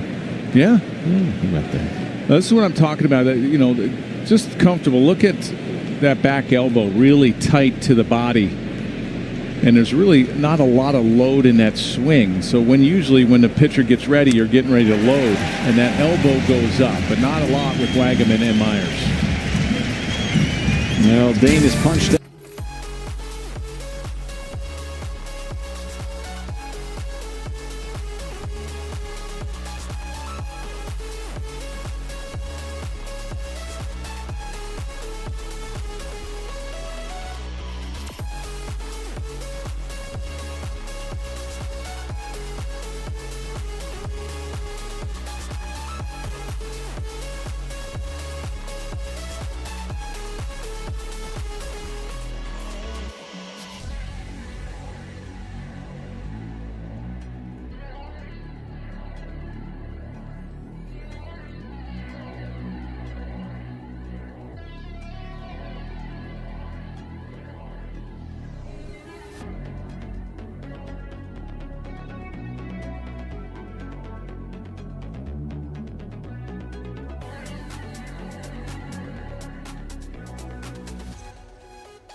Today, the captains are Ryan Braun and Carlos Gomez. Of course, you show the shot of Bob Uecker, who passed this offseason, who's on the hearts and minds of everybody every time you come here to Milwaukee now and forever moving forward.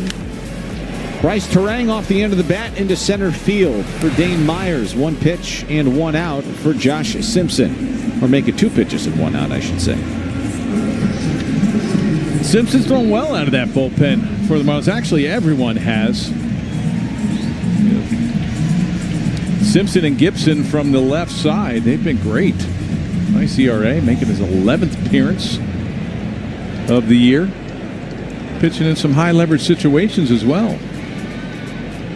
I would call this high leverage. 6th inning of a tie game, top of the order. Get yourself 3 outs. Well, he's got 2 outs on 3 pitches. Easy enough. Hey, some other notables here today. Corey Hart, Bill Hall, Prince Fielder, Niger Morgan. Beautiful shot of American Family Field as Christian Yelich comes to the plate. Here's the participants. Look at Braun with the 352 homers with the Brew Crew. Keon Broxton, Giovanni Gallardo. Casey McGee. The Marlins marketing department put together one of the best all-star campaigns in 2014 when Casey McGee was a Marlin. The campaign, they had buttons. Everybody paraded around town with buttons that said, "Hits McGee." Really? Yeah. That's cool. Yeah. It was good. Then they traded them to San Francisco, I guess it was. He was a good brewer. Adios, McGee.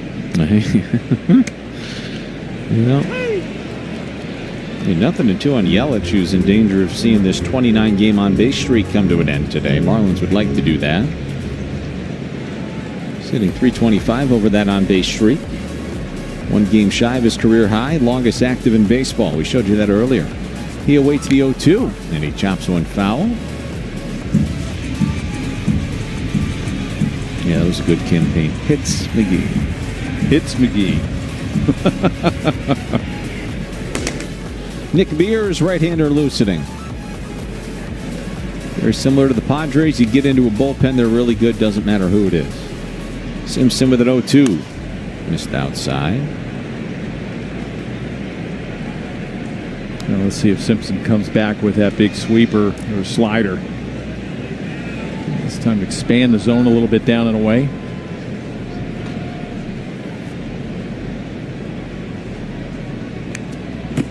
Just got a piece of it. You were on it, though. Expand the zone down and away. You know, this is, if you're reading swings here, and Yelich is covering that far out on the outside half on that slider. You know, they don't do it anymore, but this is a good opportunity to buzz him a little bit, get him to be aware of that inside pitch, and then you can go back away.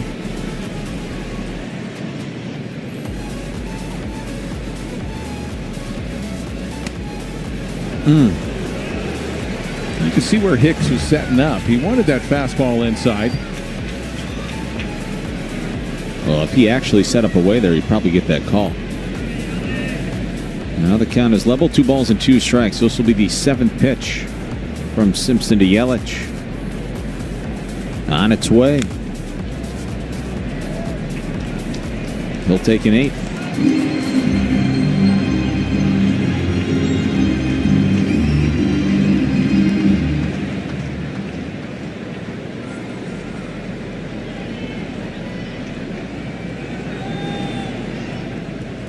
And again, a 2-2.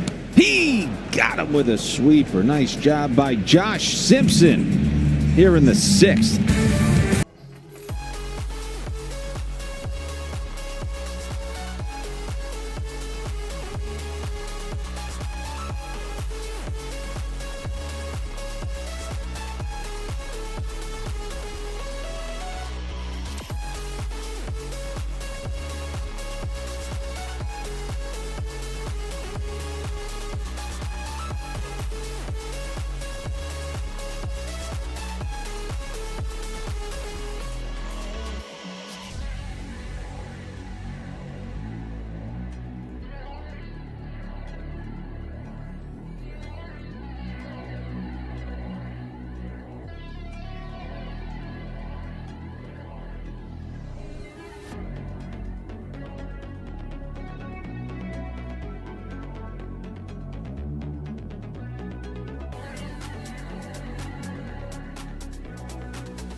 of the order due up for the Marlins. It'll begin with Xavier Edwards, who for the second time in his career has struck out 3 times in a game.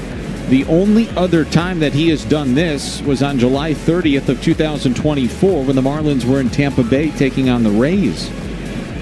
That game he was 2 for 5, but he did strike out 3 times. 0 for 3 today. Aaron Ashby does indeed go back out here with the switch-hitting Edwards, who's hitting .230 against lefties this season leading off, and then you've got the lefty Sanchez on deck. So Mears, the righty, continues to loosen to the bullpen. Might be coming in for Ramirez. High chopper up the middle, flagging it down. Ortiz spins and fires, not in time. Just what the doctor ordered. The Marlins have the leadoff man on base to start the 7th.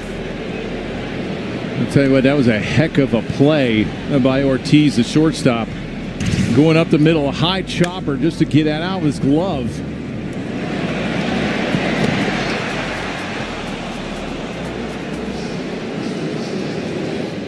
This is an incredible play. Did everything right. Edwards just outran the baseball.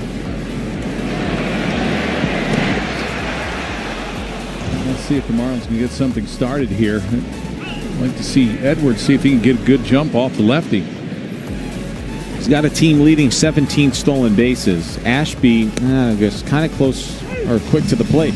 Now, you just saw Sanchez fake a bunt. I mean, look, Clayton McCullough has pinch hit for him in several of these occasions this season. Sanchez only hitting a .140 against lefties. Durbin into third. Let's see if he tries the bunt again. Oh, the throw is low and it gets away. Awful throw by Ashby. Edwards will stop at second on an E1 that may very well prove to be really costly late in this game. Well, it takes a bunt away from Sanchez, which is nice. You'd like to see him roll one over and try to move him over that way instead of bunt. But that was a really poor throw from Ashby. This is just an easy, hey, I'm going to throw it over. You're not going to get him. And you wind up throwing it in the dirt. He's been so bad against lefties. You still wouldn't ask him to get the runner over? With a man at second, Nelly, I mean, he has struggled so mightily against lefties. It wouldn't be the worst idea in the world to ask him to try to drop down a sac bunt. No, it wouldn't, but at the same time, you would like to see if he could pull one to see if he can move Edwards over that way.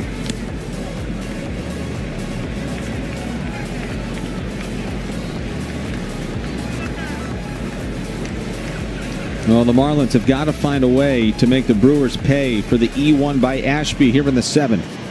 For the second consecutive inning, they've got the leadoff man at second base with nobody out. And Sanchez hits the deck, ball 3. Well, the Marlins have done a great job of capitalizing on other teams' mistakes. Not just 2-out runs, 2-out rallies, but also when they get extra outs, they make the other team pay. Now a 3-1. Ground ball to third. Bobbled by Durbin. Collects himself and throws out Sanchez. That's an unproductive out for the Marlins there. Yeah, you get in a hitter's count, and that ball, that was a sinker. You got to be able to pull that ball and get it over to the right side of the infield and get Edwards over. And here comes Pat Murphy. I could have even seen a world where Clayton McCullough, after Edwards got to second with nobody out, could have pinch hit in the middle of the at-bat for Sanchez, put in Sanohar. Somebody asked him to drop down a bunt. Yeah, you could have, or just asked Sanchez to do it. I thought he had enough to being able to pull because he got into a hitter's count.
More information.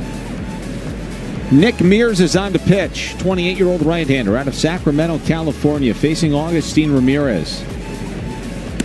Swing and a miss. Good slider. 0-1 on Gus, who's 1 for 3 today. Myers, fastball slider guy. Fastball mid to upper 90s. Really good slider. And also throws a curveball, but not very often. Mainly fastball slider. Good numbers on the year from Mears.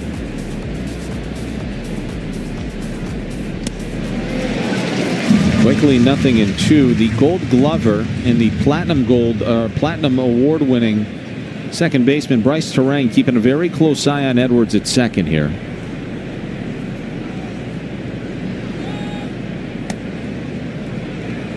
Mears a bit quicker to the plate that time.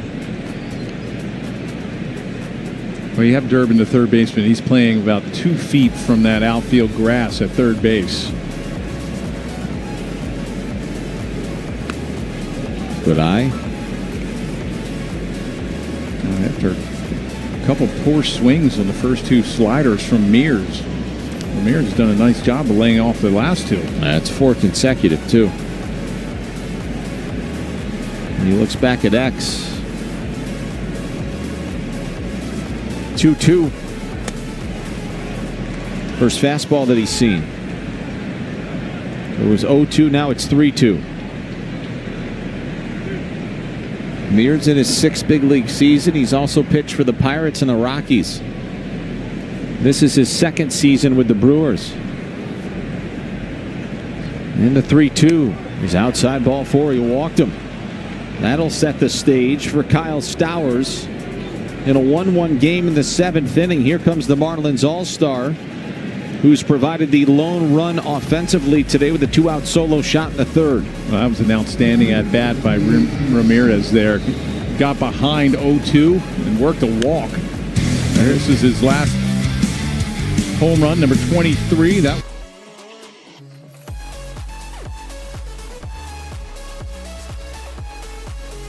Marlins 96 misses outside. That at-bat by Ramirez is one you'd see like a 10-year veteran take, and he's been in the show for a couple of months. Ramirez at first with Edwards at second. The 1-0 to Stowers, and he swings and taps one foul.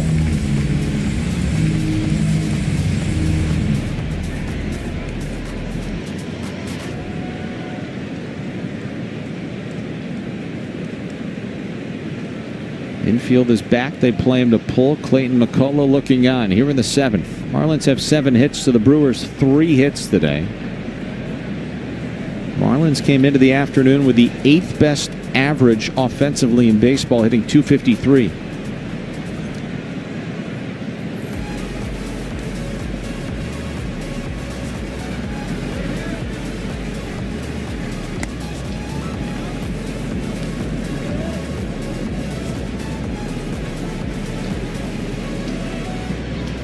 Two and one on Stowers.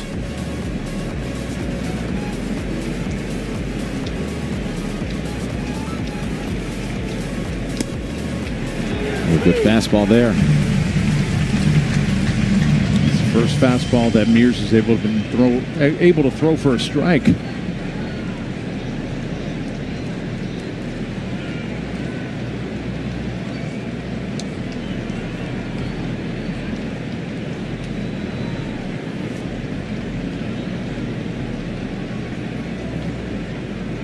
A terrific opportunity for the Marlins to take the lead here late.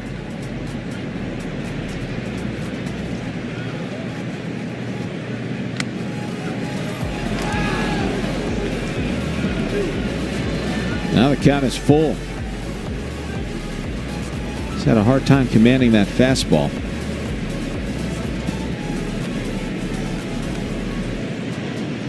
Three-two from Mears to Stowers. Low and in, ball 4. He walked him. And now the bases are loaded for Otto Lopez.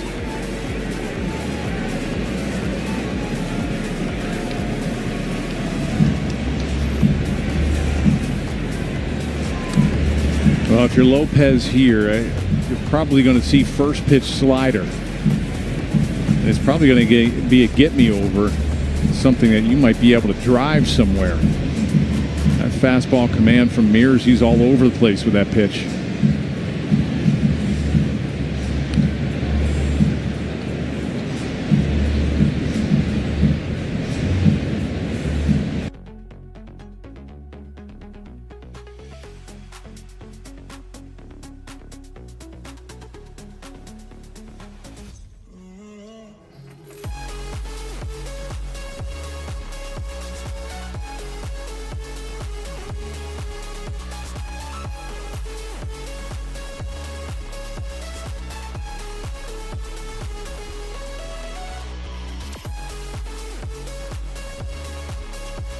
But all we've seen that this season. First pitch to Otto. Slow and away, ball one. Now after the 8th inning, we'll get another one. Yeah, that's silly. Exactly. Might as well use them up through the first 7. Edwards at third, Ramirez at second, Stowers at first. 2-0. And there's no one warming up in that Brewer bullpen.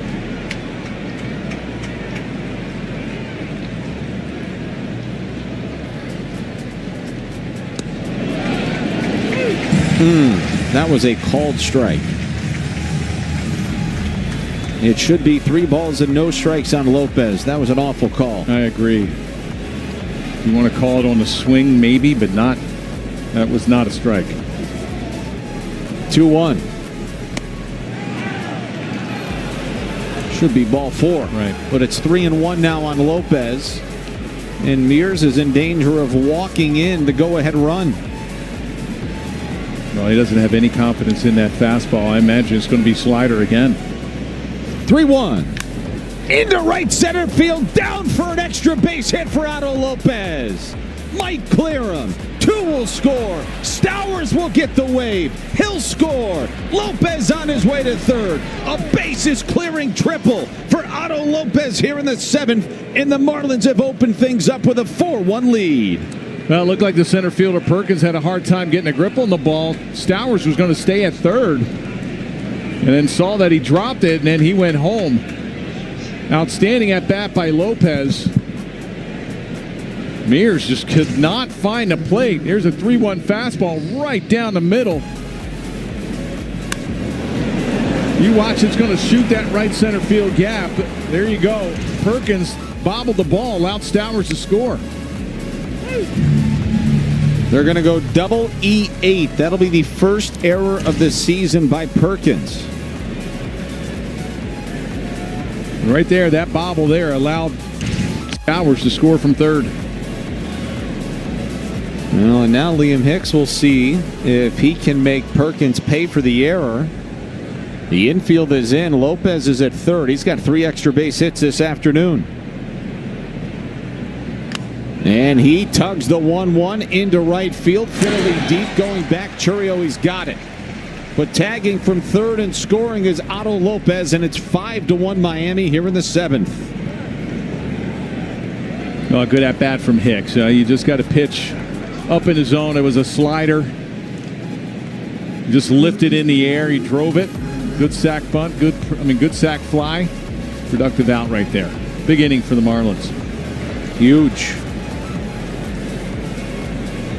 You give them extra outs. Can't give the Marlins extra outs.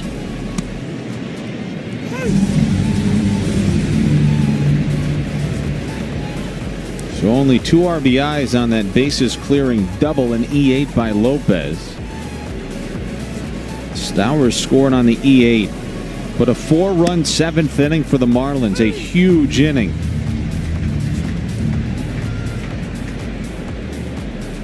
How about Otto Lopez today? 3 doubles. Boy, how proud is Clayton McCullough with what he has seen from these guys.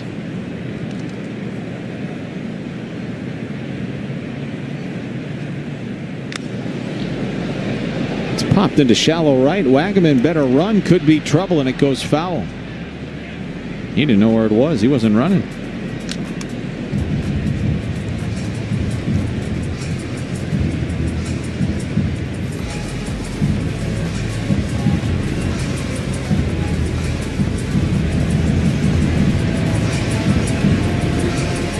First ever 3-double game for Otto Lopez, by the way. He had never had more than 2 in a game, and he had only done that once. Hit hard out towards second. Inning over, but the damage is done. The Marlins get 4 here in the top of the 7th. They lead 5-1.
Bender's first pitch, the Jackson Churrios in there for a called strike. Look at those numbers. Outstanding. How about that? 1.91 earned run average. Nasty slider, good fastball, a little three-quarter action. It's a tough AB for a righty. Nick Fortes now catching for the Marlins. Takes over for Liam Hicks. A 4-run top of the 7th inning for Miami. And a huge bases clearing, extra base hit, the third of the day for Otto Lopez. Unloaded him. Now the Marlins firmly in the driver's seat to take game 1 here this weekend as Churrio bangs one to deep right. Sanchez is there, and there's one away. Never in doubt, piece of cake for Jesus in right. This outfield wall here, a lot of weird angles. And you have the fans where Sanchez went. You have that little jet out where some fans are on that right center field or right field line. And he went back right by the bullpen.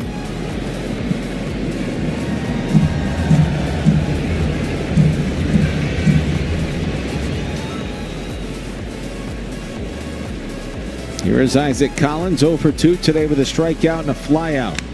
And he yanks one into right field, down for a base hit. Chasing Sanchez into the corner. Collins around first. Ball gets away. Still bobbling it. Collins will stop at second. One out double.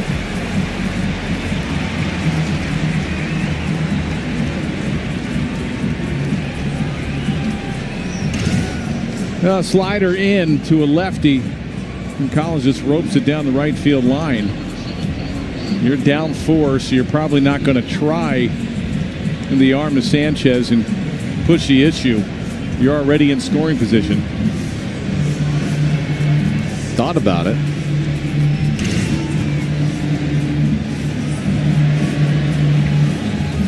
Well, Daniel Moskis out to have a conversation with Bender. And that is because the Brewers are going to pinch hit here.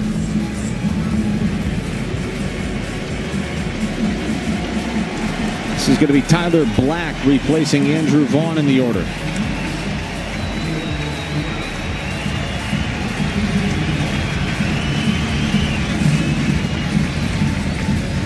Tyler Black, a 24-year-old out of Toronto. It's the third Canadian we've seen play in this game today. Quantrill and Hicks. That's only his 6th at-bat of the year for Black. He's got an RBI, a couple hits, 2 for 5 on the year.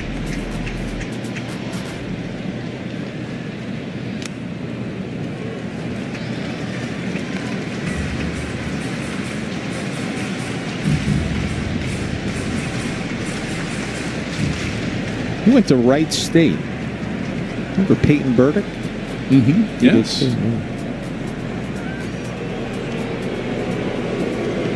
You know who else was a Wright State guy I think people forget about was Carlos Pena. Really? Yeah. I did not know that. Played almost 1,500 big league games. He went around.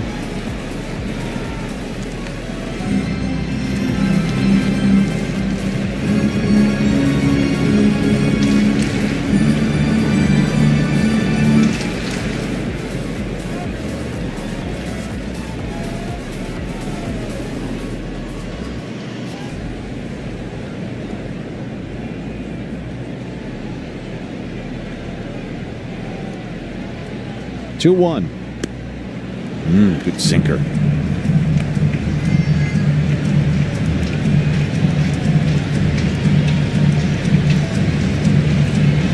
Tough spot to be in if you're Black.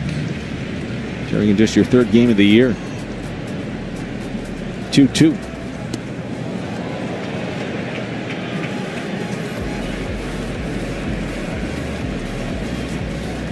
Amazing because you could see how dangerously close guys are to wanting to swing at that pitch until they realize it's about going to hit them if they don't get out of the way. Yeah, it's a really hard slider. He tried to come down and in. He got that check swing earlier in this at-bat. That's outside ball 4. Black will take a walk. And here comes Perkins. Look at this afternoon's Toyota trend. Look at the longest active home winning streaks in baseball. The Brewers behind the Red Sox with 6 consecutive wins here at American Family Field. Brewers are 36-13 since May 25th. And at 61-41, they sport the best record in Major League Baseball. You know that long winning streak that was snapped in Seattle? That started weeks ago when they were in Miami. Marlins on the verge of handing them their 2nd loss in their last 14 games. Popped up. Foul territory. Out of room is Fortes. Well, during those last 13 games, they were outscoring opponents 72-29. The offense has been clicking. The pitching has been outstanding for the Brewers. They're going to come back. They're going to have to beat a very good bullpen in the Marlins. We showed you those 6 straight wins at home. They're 21-8 in their last 29 here at home. They love playing here.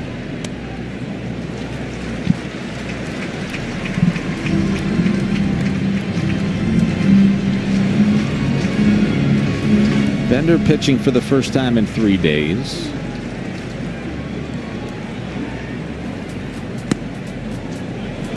Good sinker hit the outside corner. Now it's 2-2 on Perkins with Durbin on deck.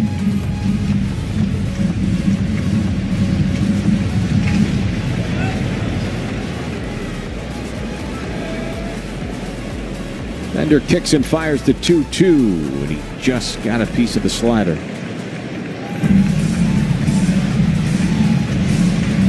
Anthony Bender owns a team-leading 12-game scoreless streak. That dates back to June 22nd.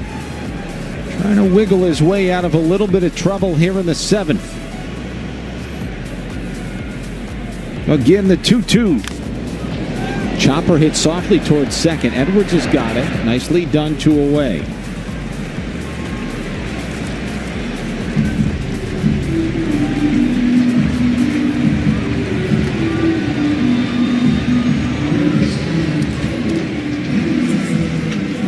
That's where I think you can see Edwards much more comfortable at second. Just composed, 4-run lead. Not an easy play.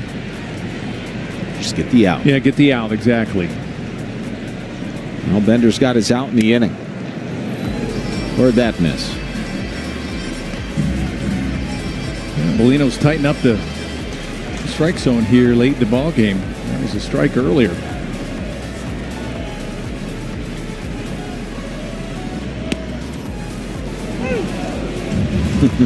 That's nasty. That started behind Durbin and came over the middle of the plate.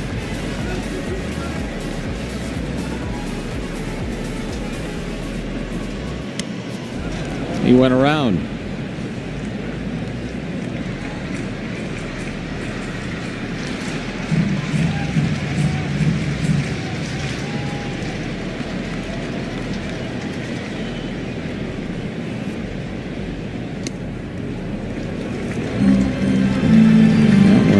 Swept too far outside. It's 2-2 on Durbin.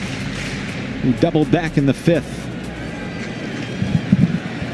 Bender trying to get out of the 7th. Durbin waits on the 2-2. He struck him out with a slider to retire the side here in the 7th. No runs ahead. 2 men left on base as we go to the 8th.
Will break it all down.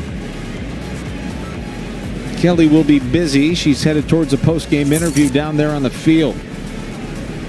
I have a suspicion she might just ask Otto Lopez for a minute or two of his time. He's been the star of the show today for the Marlins as Graham Pauley leads off the 8th, facing Grant Anderson, who's on to pitch for the Brewers. Yeah, Anderson has some good numbers as well. They have some good arms out of that Brewer bullpen. There you see the ERA 2.74. Fastball slider guy. Fastball low 90s, 93, 94.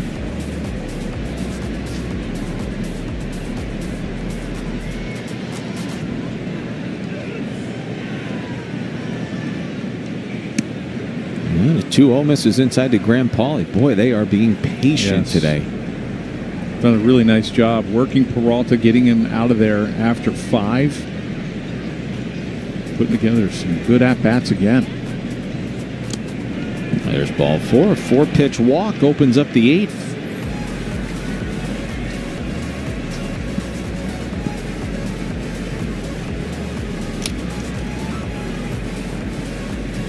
I think teams are starting to feel the same way about the Marlins that others do when you play the Brewers. Pesky, hard to put away. You got to play good defense, and you got to be able to make your pitches against the Marlins. They've been really patient at the plate. They've capitalized on mistakes. That 7th inning where they scored 4 runs, 2 errors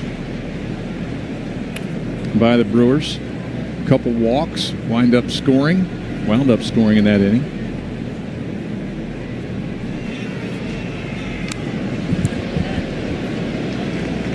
You know, we're talking about how pesky these Brewers are. Look at this quote from Caleb Durbin. We know how good we are. If you're not ready to scrap 9 innings with us, at the end of the game, you're going to be on the wrong end of it. To a T, that's who the Milwaukee Brewers are. There's called strike 3 on Dane Myers. 3rd time today he's punched out. Well, I think you could say the same thing for the Marlins. You know, as far as being scrappy and pesky, playing 27 outs. Yeah, it's along the lines of exactly what we're talking about. I mean, the Marlins. I mean, you look at the last series, the Padres. They have a lot of veteran guys. You know, they did in that one game. They came back and they scored a couple. I think it was 4-3, 3, whatever it was, 3-2. They're a team that when they get down, it looks like they just shut it down. They're like, all right, we're just going to look forward to tomorrow. Yep. Some of their veteran players just shutting it down. Say, okay, hey, we're behind, whether it's 4, 7, whatever it is. You can't do that as a big league. I think you find, too, that it's the Brewers and the Marlins type of teams, their style. They aggravate the most those veteran-laden teams, guys that are making hundreds of millions of dollars.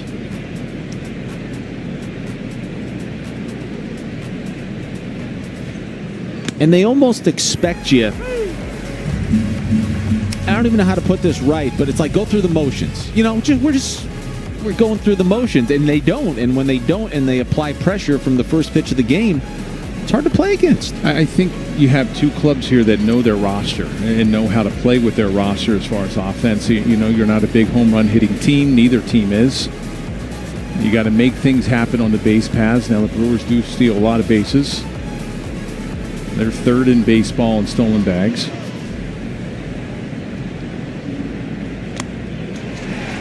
Well, Edwards is punched out for the 4th time today.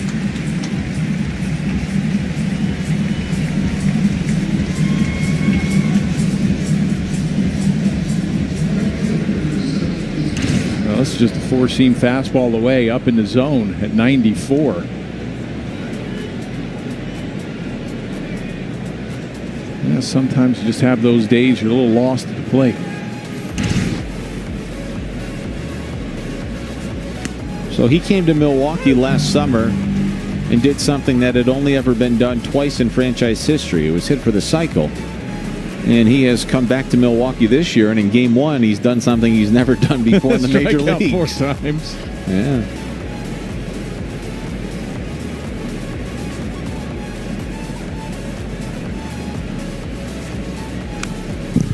Well, you could say, hey, I got that 7th inning started with a base hit. Well, that's the thing. I think you bring up a great point. He puts the ball in play. He gets himself on. Ashby thinking about him, throws it away. He is the one that applied the pressure. There's the Marlins bullpen with Phillips and Enriquez loosening. Ground ball behind the bag at 2nd. Side retired here in the 8th. Marlins lead by 4 as we go to the bottom of the 8th.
does such a fabulous job. I was watching the crowd there. I was watching you, and all of a sudden the ball started coming back. A little flinch. Anthony Siegler is pinch hitting. Ronnie Enriquez is pitching. And the Marlins have a 4-run lead to open up this 6-game road trip in the 8th. This kid has been nothing but nails. I mean, a hiccup here and there, but it is so few and far between. He's been unbelievable. Yeah, his last outing just struggled with command a little bit. The slider got a little big on him. The fastball command wasn't there. Flying open just a little bit here.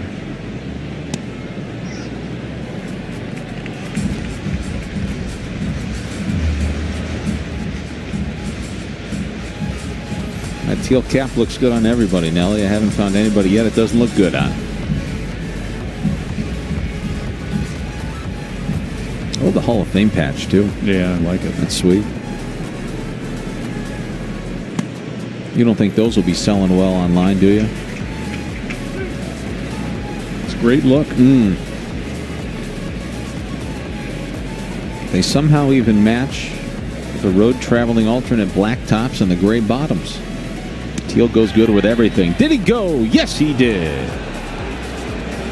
Phil Cuzzy, the third base umpire, rings up Siegler, and there's one away here in the 8th. Yeah, that's a good call. I got to believe he went. Certainly.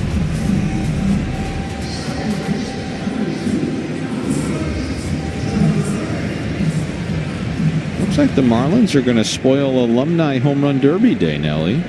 Wouldn't that be a shame? Yeah, the sold-out crowd coming to see their team drop the first game.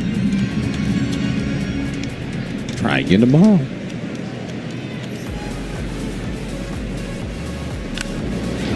In the air with a little thump to it to left. Stowers going back with the shades on.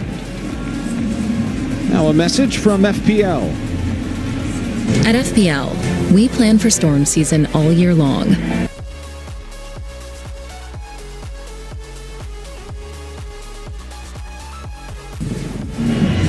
You're starting to feel the same way about this Marlins bullpen that you do when you face the Brewers and the Padres. You have a late lead. This puppy is over. This Marlins bullpen lately has been filthy good. Yeah, every single person that's come out of that Marlin bullpen has done the job. Some nasty stuff down there.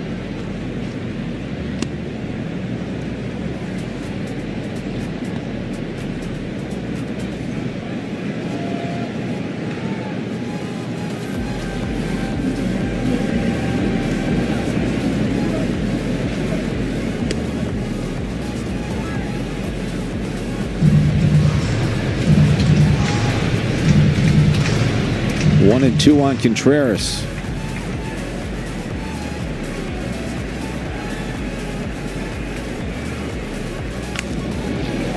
Weak ground ball to third.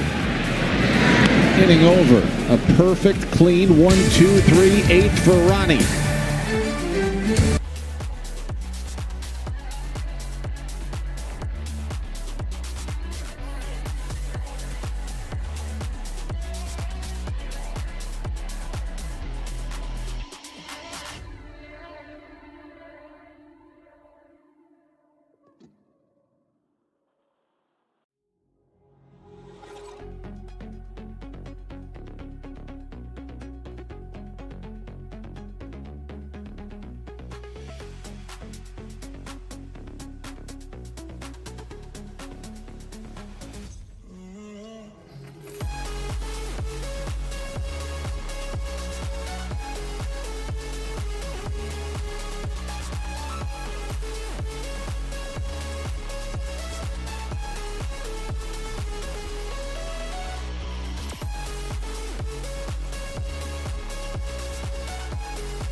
That's down there on Lake Michigan, near the amphitheaters, as Ramirez skies one to right center field. It'll hang up for Perkins.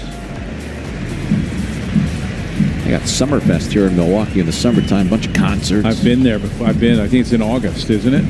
No, I think we just missed it. I think did we? Yeah. Oh, okay. Yeah, it's a blast. I saw the Zach Brown band there. Ooh. Yeah, a few years ago. I think it was maybe before COVID. Very nice. Well, Tobias Myers going to try to clean things up here for the Brewers in the ninth and keep it a 4-run deficit. Well, Myers' fastball, low 90s. He's got the curveball, slider, and also a cutter.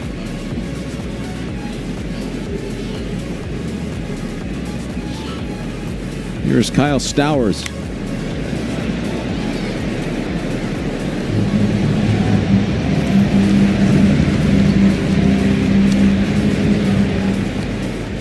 Well, just another day in which he's been on base 3 times with a homer. Any day that ends in Y these days. There's a bouncer to first. And Black can't handle it cleanly. That'll be an E3. And Stowers on base for the 4th time. Second error of the day. A routine ground ball. This is a changeup. This is a routine ground ball. And you just clank it. You're trying to make a play before you field the ball. Siegler at third, Durbin at short, Terang at second, Black at first. A couple of changes there on the infield for Milwaukee. Now, here's the hero of the day so far, Nelly. Otto Lopez is 3 for 4 with 3 doubles for the first time in his career. A run scored and 3 RBIs. Or I should say 2 RBIs. That is slash foul. Flirting for his 4th double. Hitting that right down the right field line.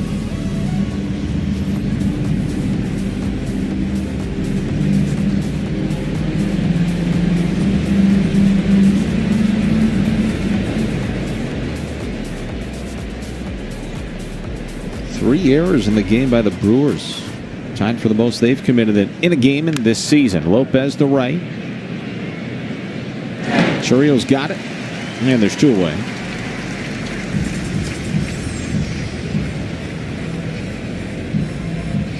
As long as the Marlins take care of business in the bottom of the 9th. A series victory will be on the line tomorrow night at 7:10 when Jansen Junk battles the veteran lefty Jose Quintana. Our coverage will begin at 6:30. Fortes hitting for Hicks, came on as a defensive replacement a couple of innings ago.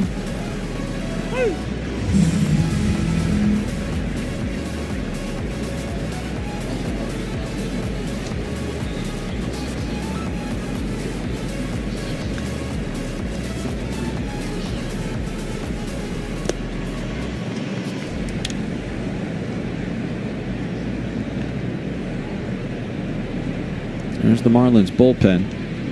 Gibson and Fauché are loosening.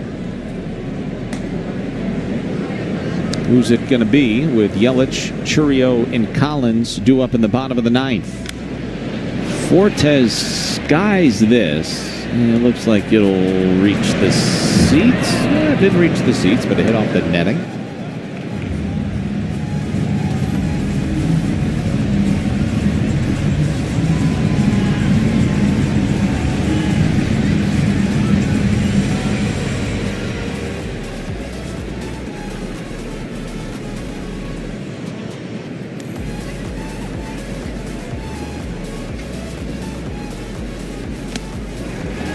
There's a swing and a miss. We'll go to the bottom of the 9th. Marlins lead by 4.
guys, but not the Marlins. They've done an outstanding job.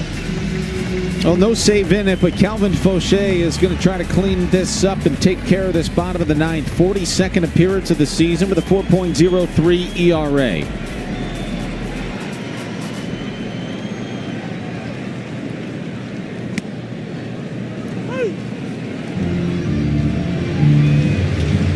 Christian Yelich leads off the bottom of the ninth.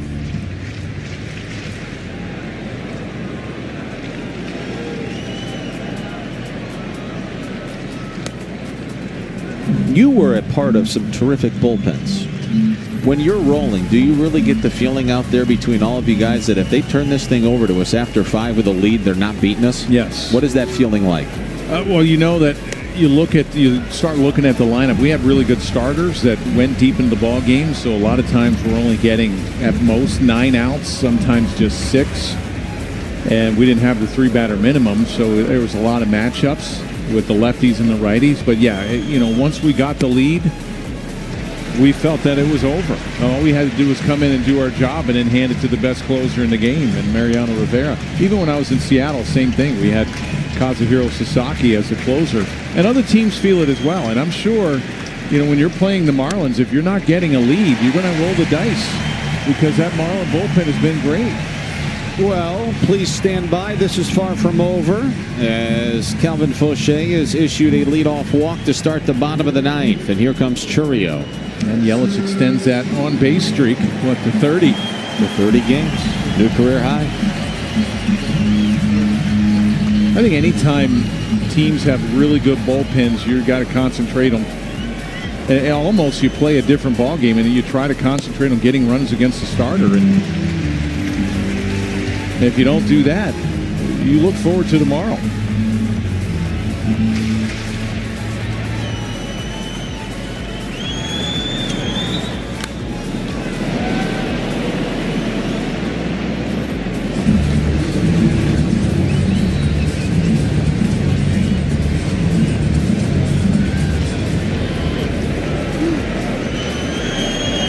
One and one on Churio.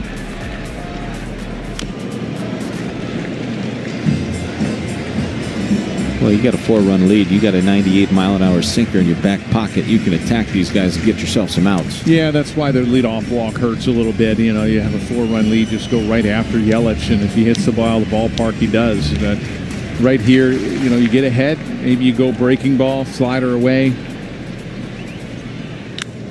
In the air to center. Myers coming in. Now a couple of steps back, makes the catch. It's a big first out. It's kind of funny, Nelly. I see these teal caps with Collins come to the plate. If you go back and look at Christian Yelich's draft photo, he's in the old Florida M, but the black hat. You tell him that, he's probably feeling a little long in the tooth.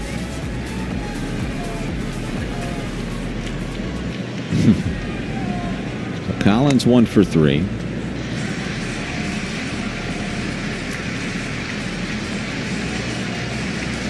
Start of a 6-game road trip for the Marlins.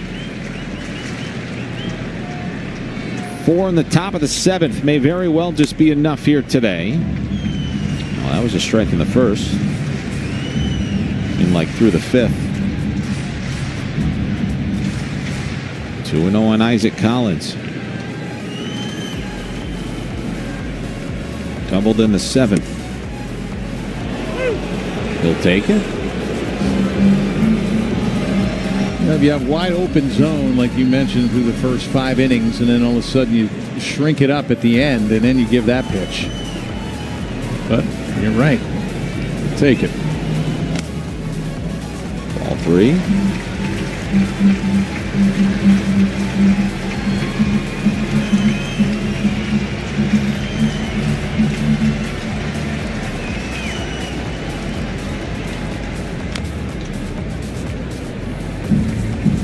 Marlins haven't been 4 games under 500 since they suffered that walk-off loss in Los Angeles at Dodger Stadium on April 28th. That's the last time they were within 4 games of 500. 3-2 now. Second walk in the inning. And you better be careful because the tying run is on deck. Well, it might be a good time for a mound visit here. Just settle him down just a little. He's opening up. That front shoulder flies open. A lot of pitches way away. This is a great opportunity. Hey, fastball right down the middle. Here we go. Tyler Black watches ball one. We showed you that shot of the Marlins dugout where Clayton McCullough was comfortably sitting down. He has since stood up.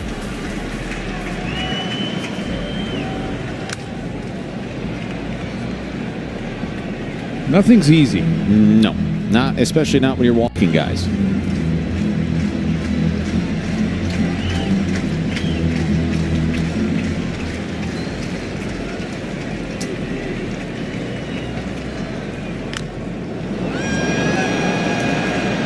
Two away. Nicely done by Fauché. And here comes Perkins.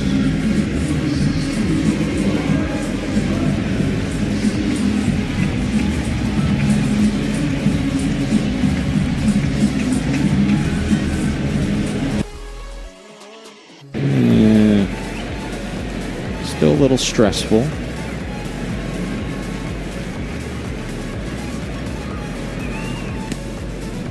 Strike one on Perkins, who's 0 for 3 today. Perkins now 4 for 20 against the Marlins this season.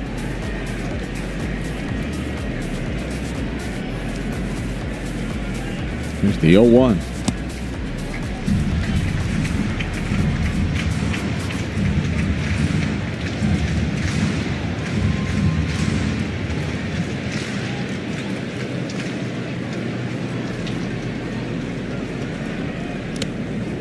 Pick. I should correct myself too. Perkins now 4 for his last 20 at the plate. Taking into consideration the road trip there through Los Angeles and Seattle. First time he's facing the Marlins this season. But he's ahead of the count. 2 balls and 1 strike. Fauché trying to wrap this thing up here in the bottom of the 9th. There's strike 2. Now they're a strike away.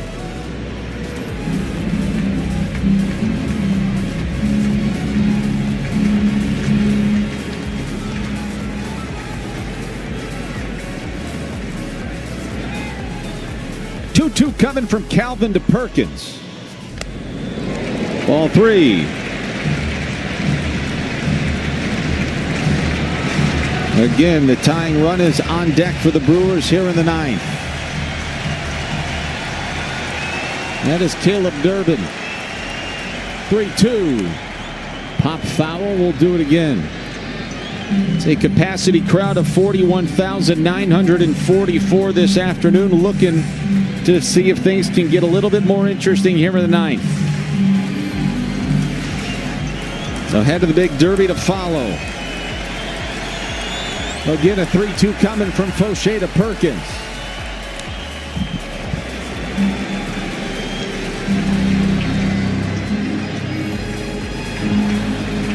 "25 pitches in this inning for Fauché." You're suggesting he's unavailable tomorrow. Clayton McCullough thinking, I'll worry about tomorrow. Another 3-2, the 8th pitch. Called strike 3, and the ball game is over. And the Marlins are fueled by a 4-run top of the 7th inning, and they down the Brewers in game 1 of this 3-game weekend series by a final score of 5-1 here today. Well, another outstanding pitching performance by the Marlins. It all starts with Quantrill. 5 solid innings, maybe could have gone more, but then you hand it over to an outstanding bullpen. I know it got a little hairy there in the 9th inning, but Simpson, outstanding job. Bender, outstanding. Henriquez, another outstanding job. And then Fauché making it interesting, but hey, he got the job done. A little cutter on the outside part of the plate, and that was a strike. And then offensively, how about Otto Lopez?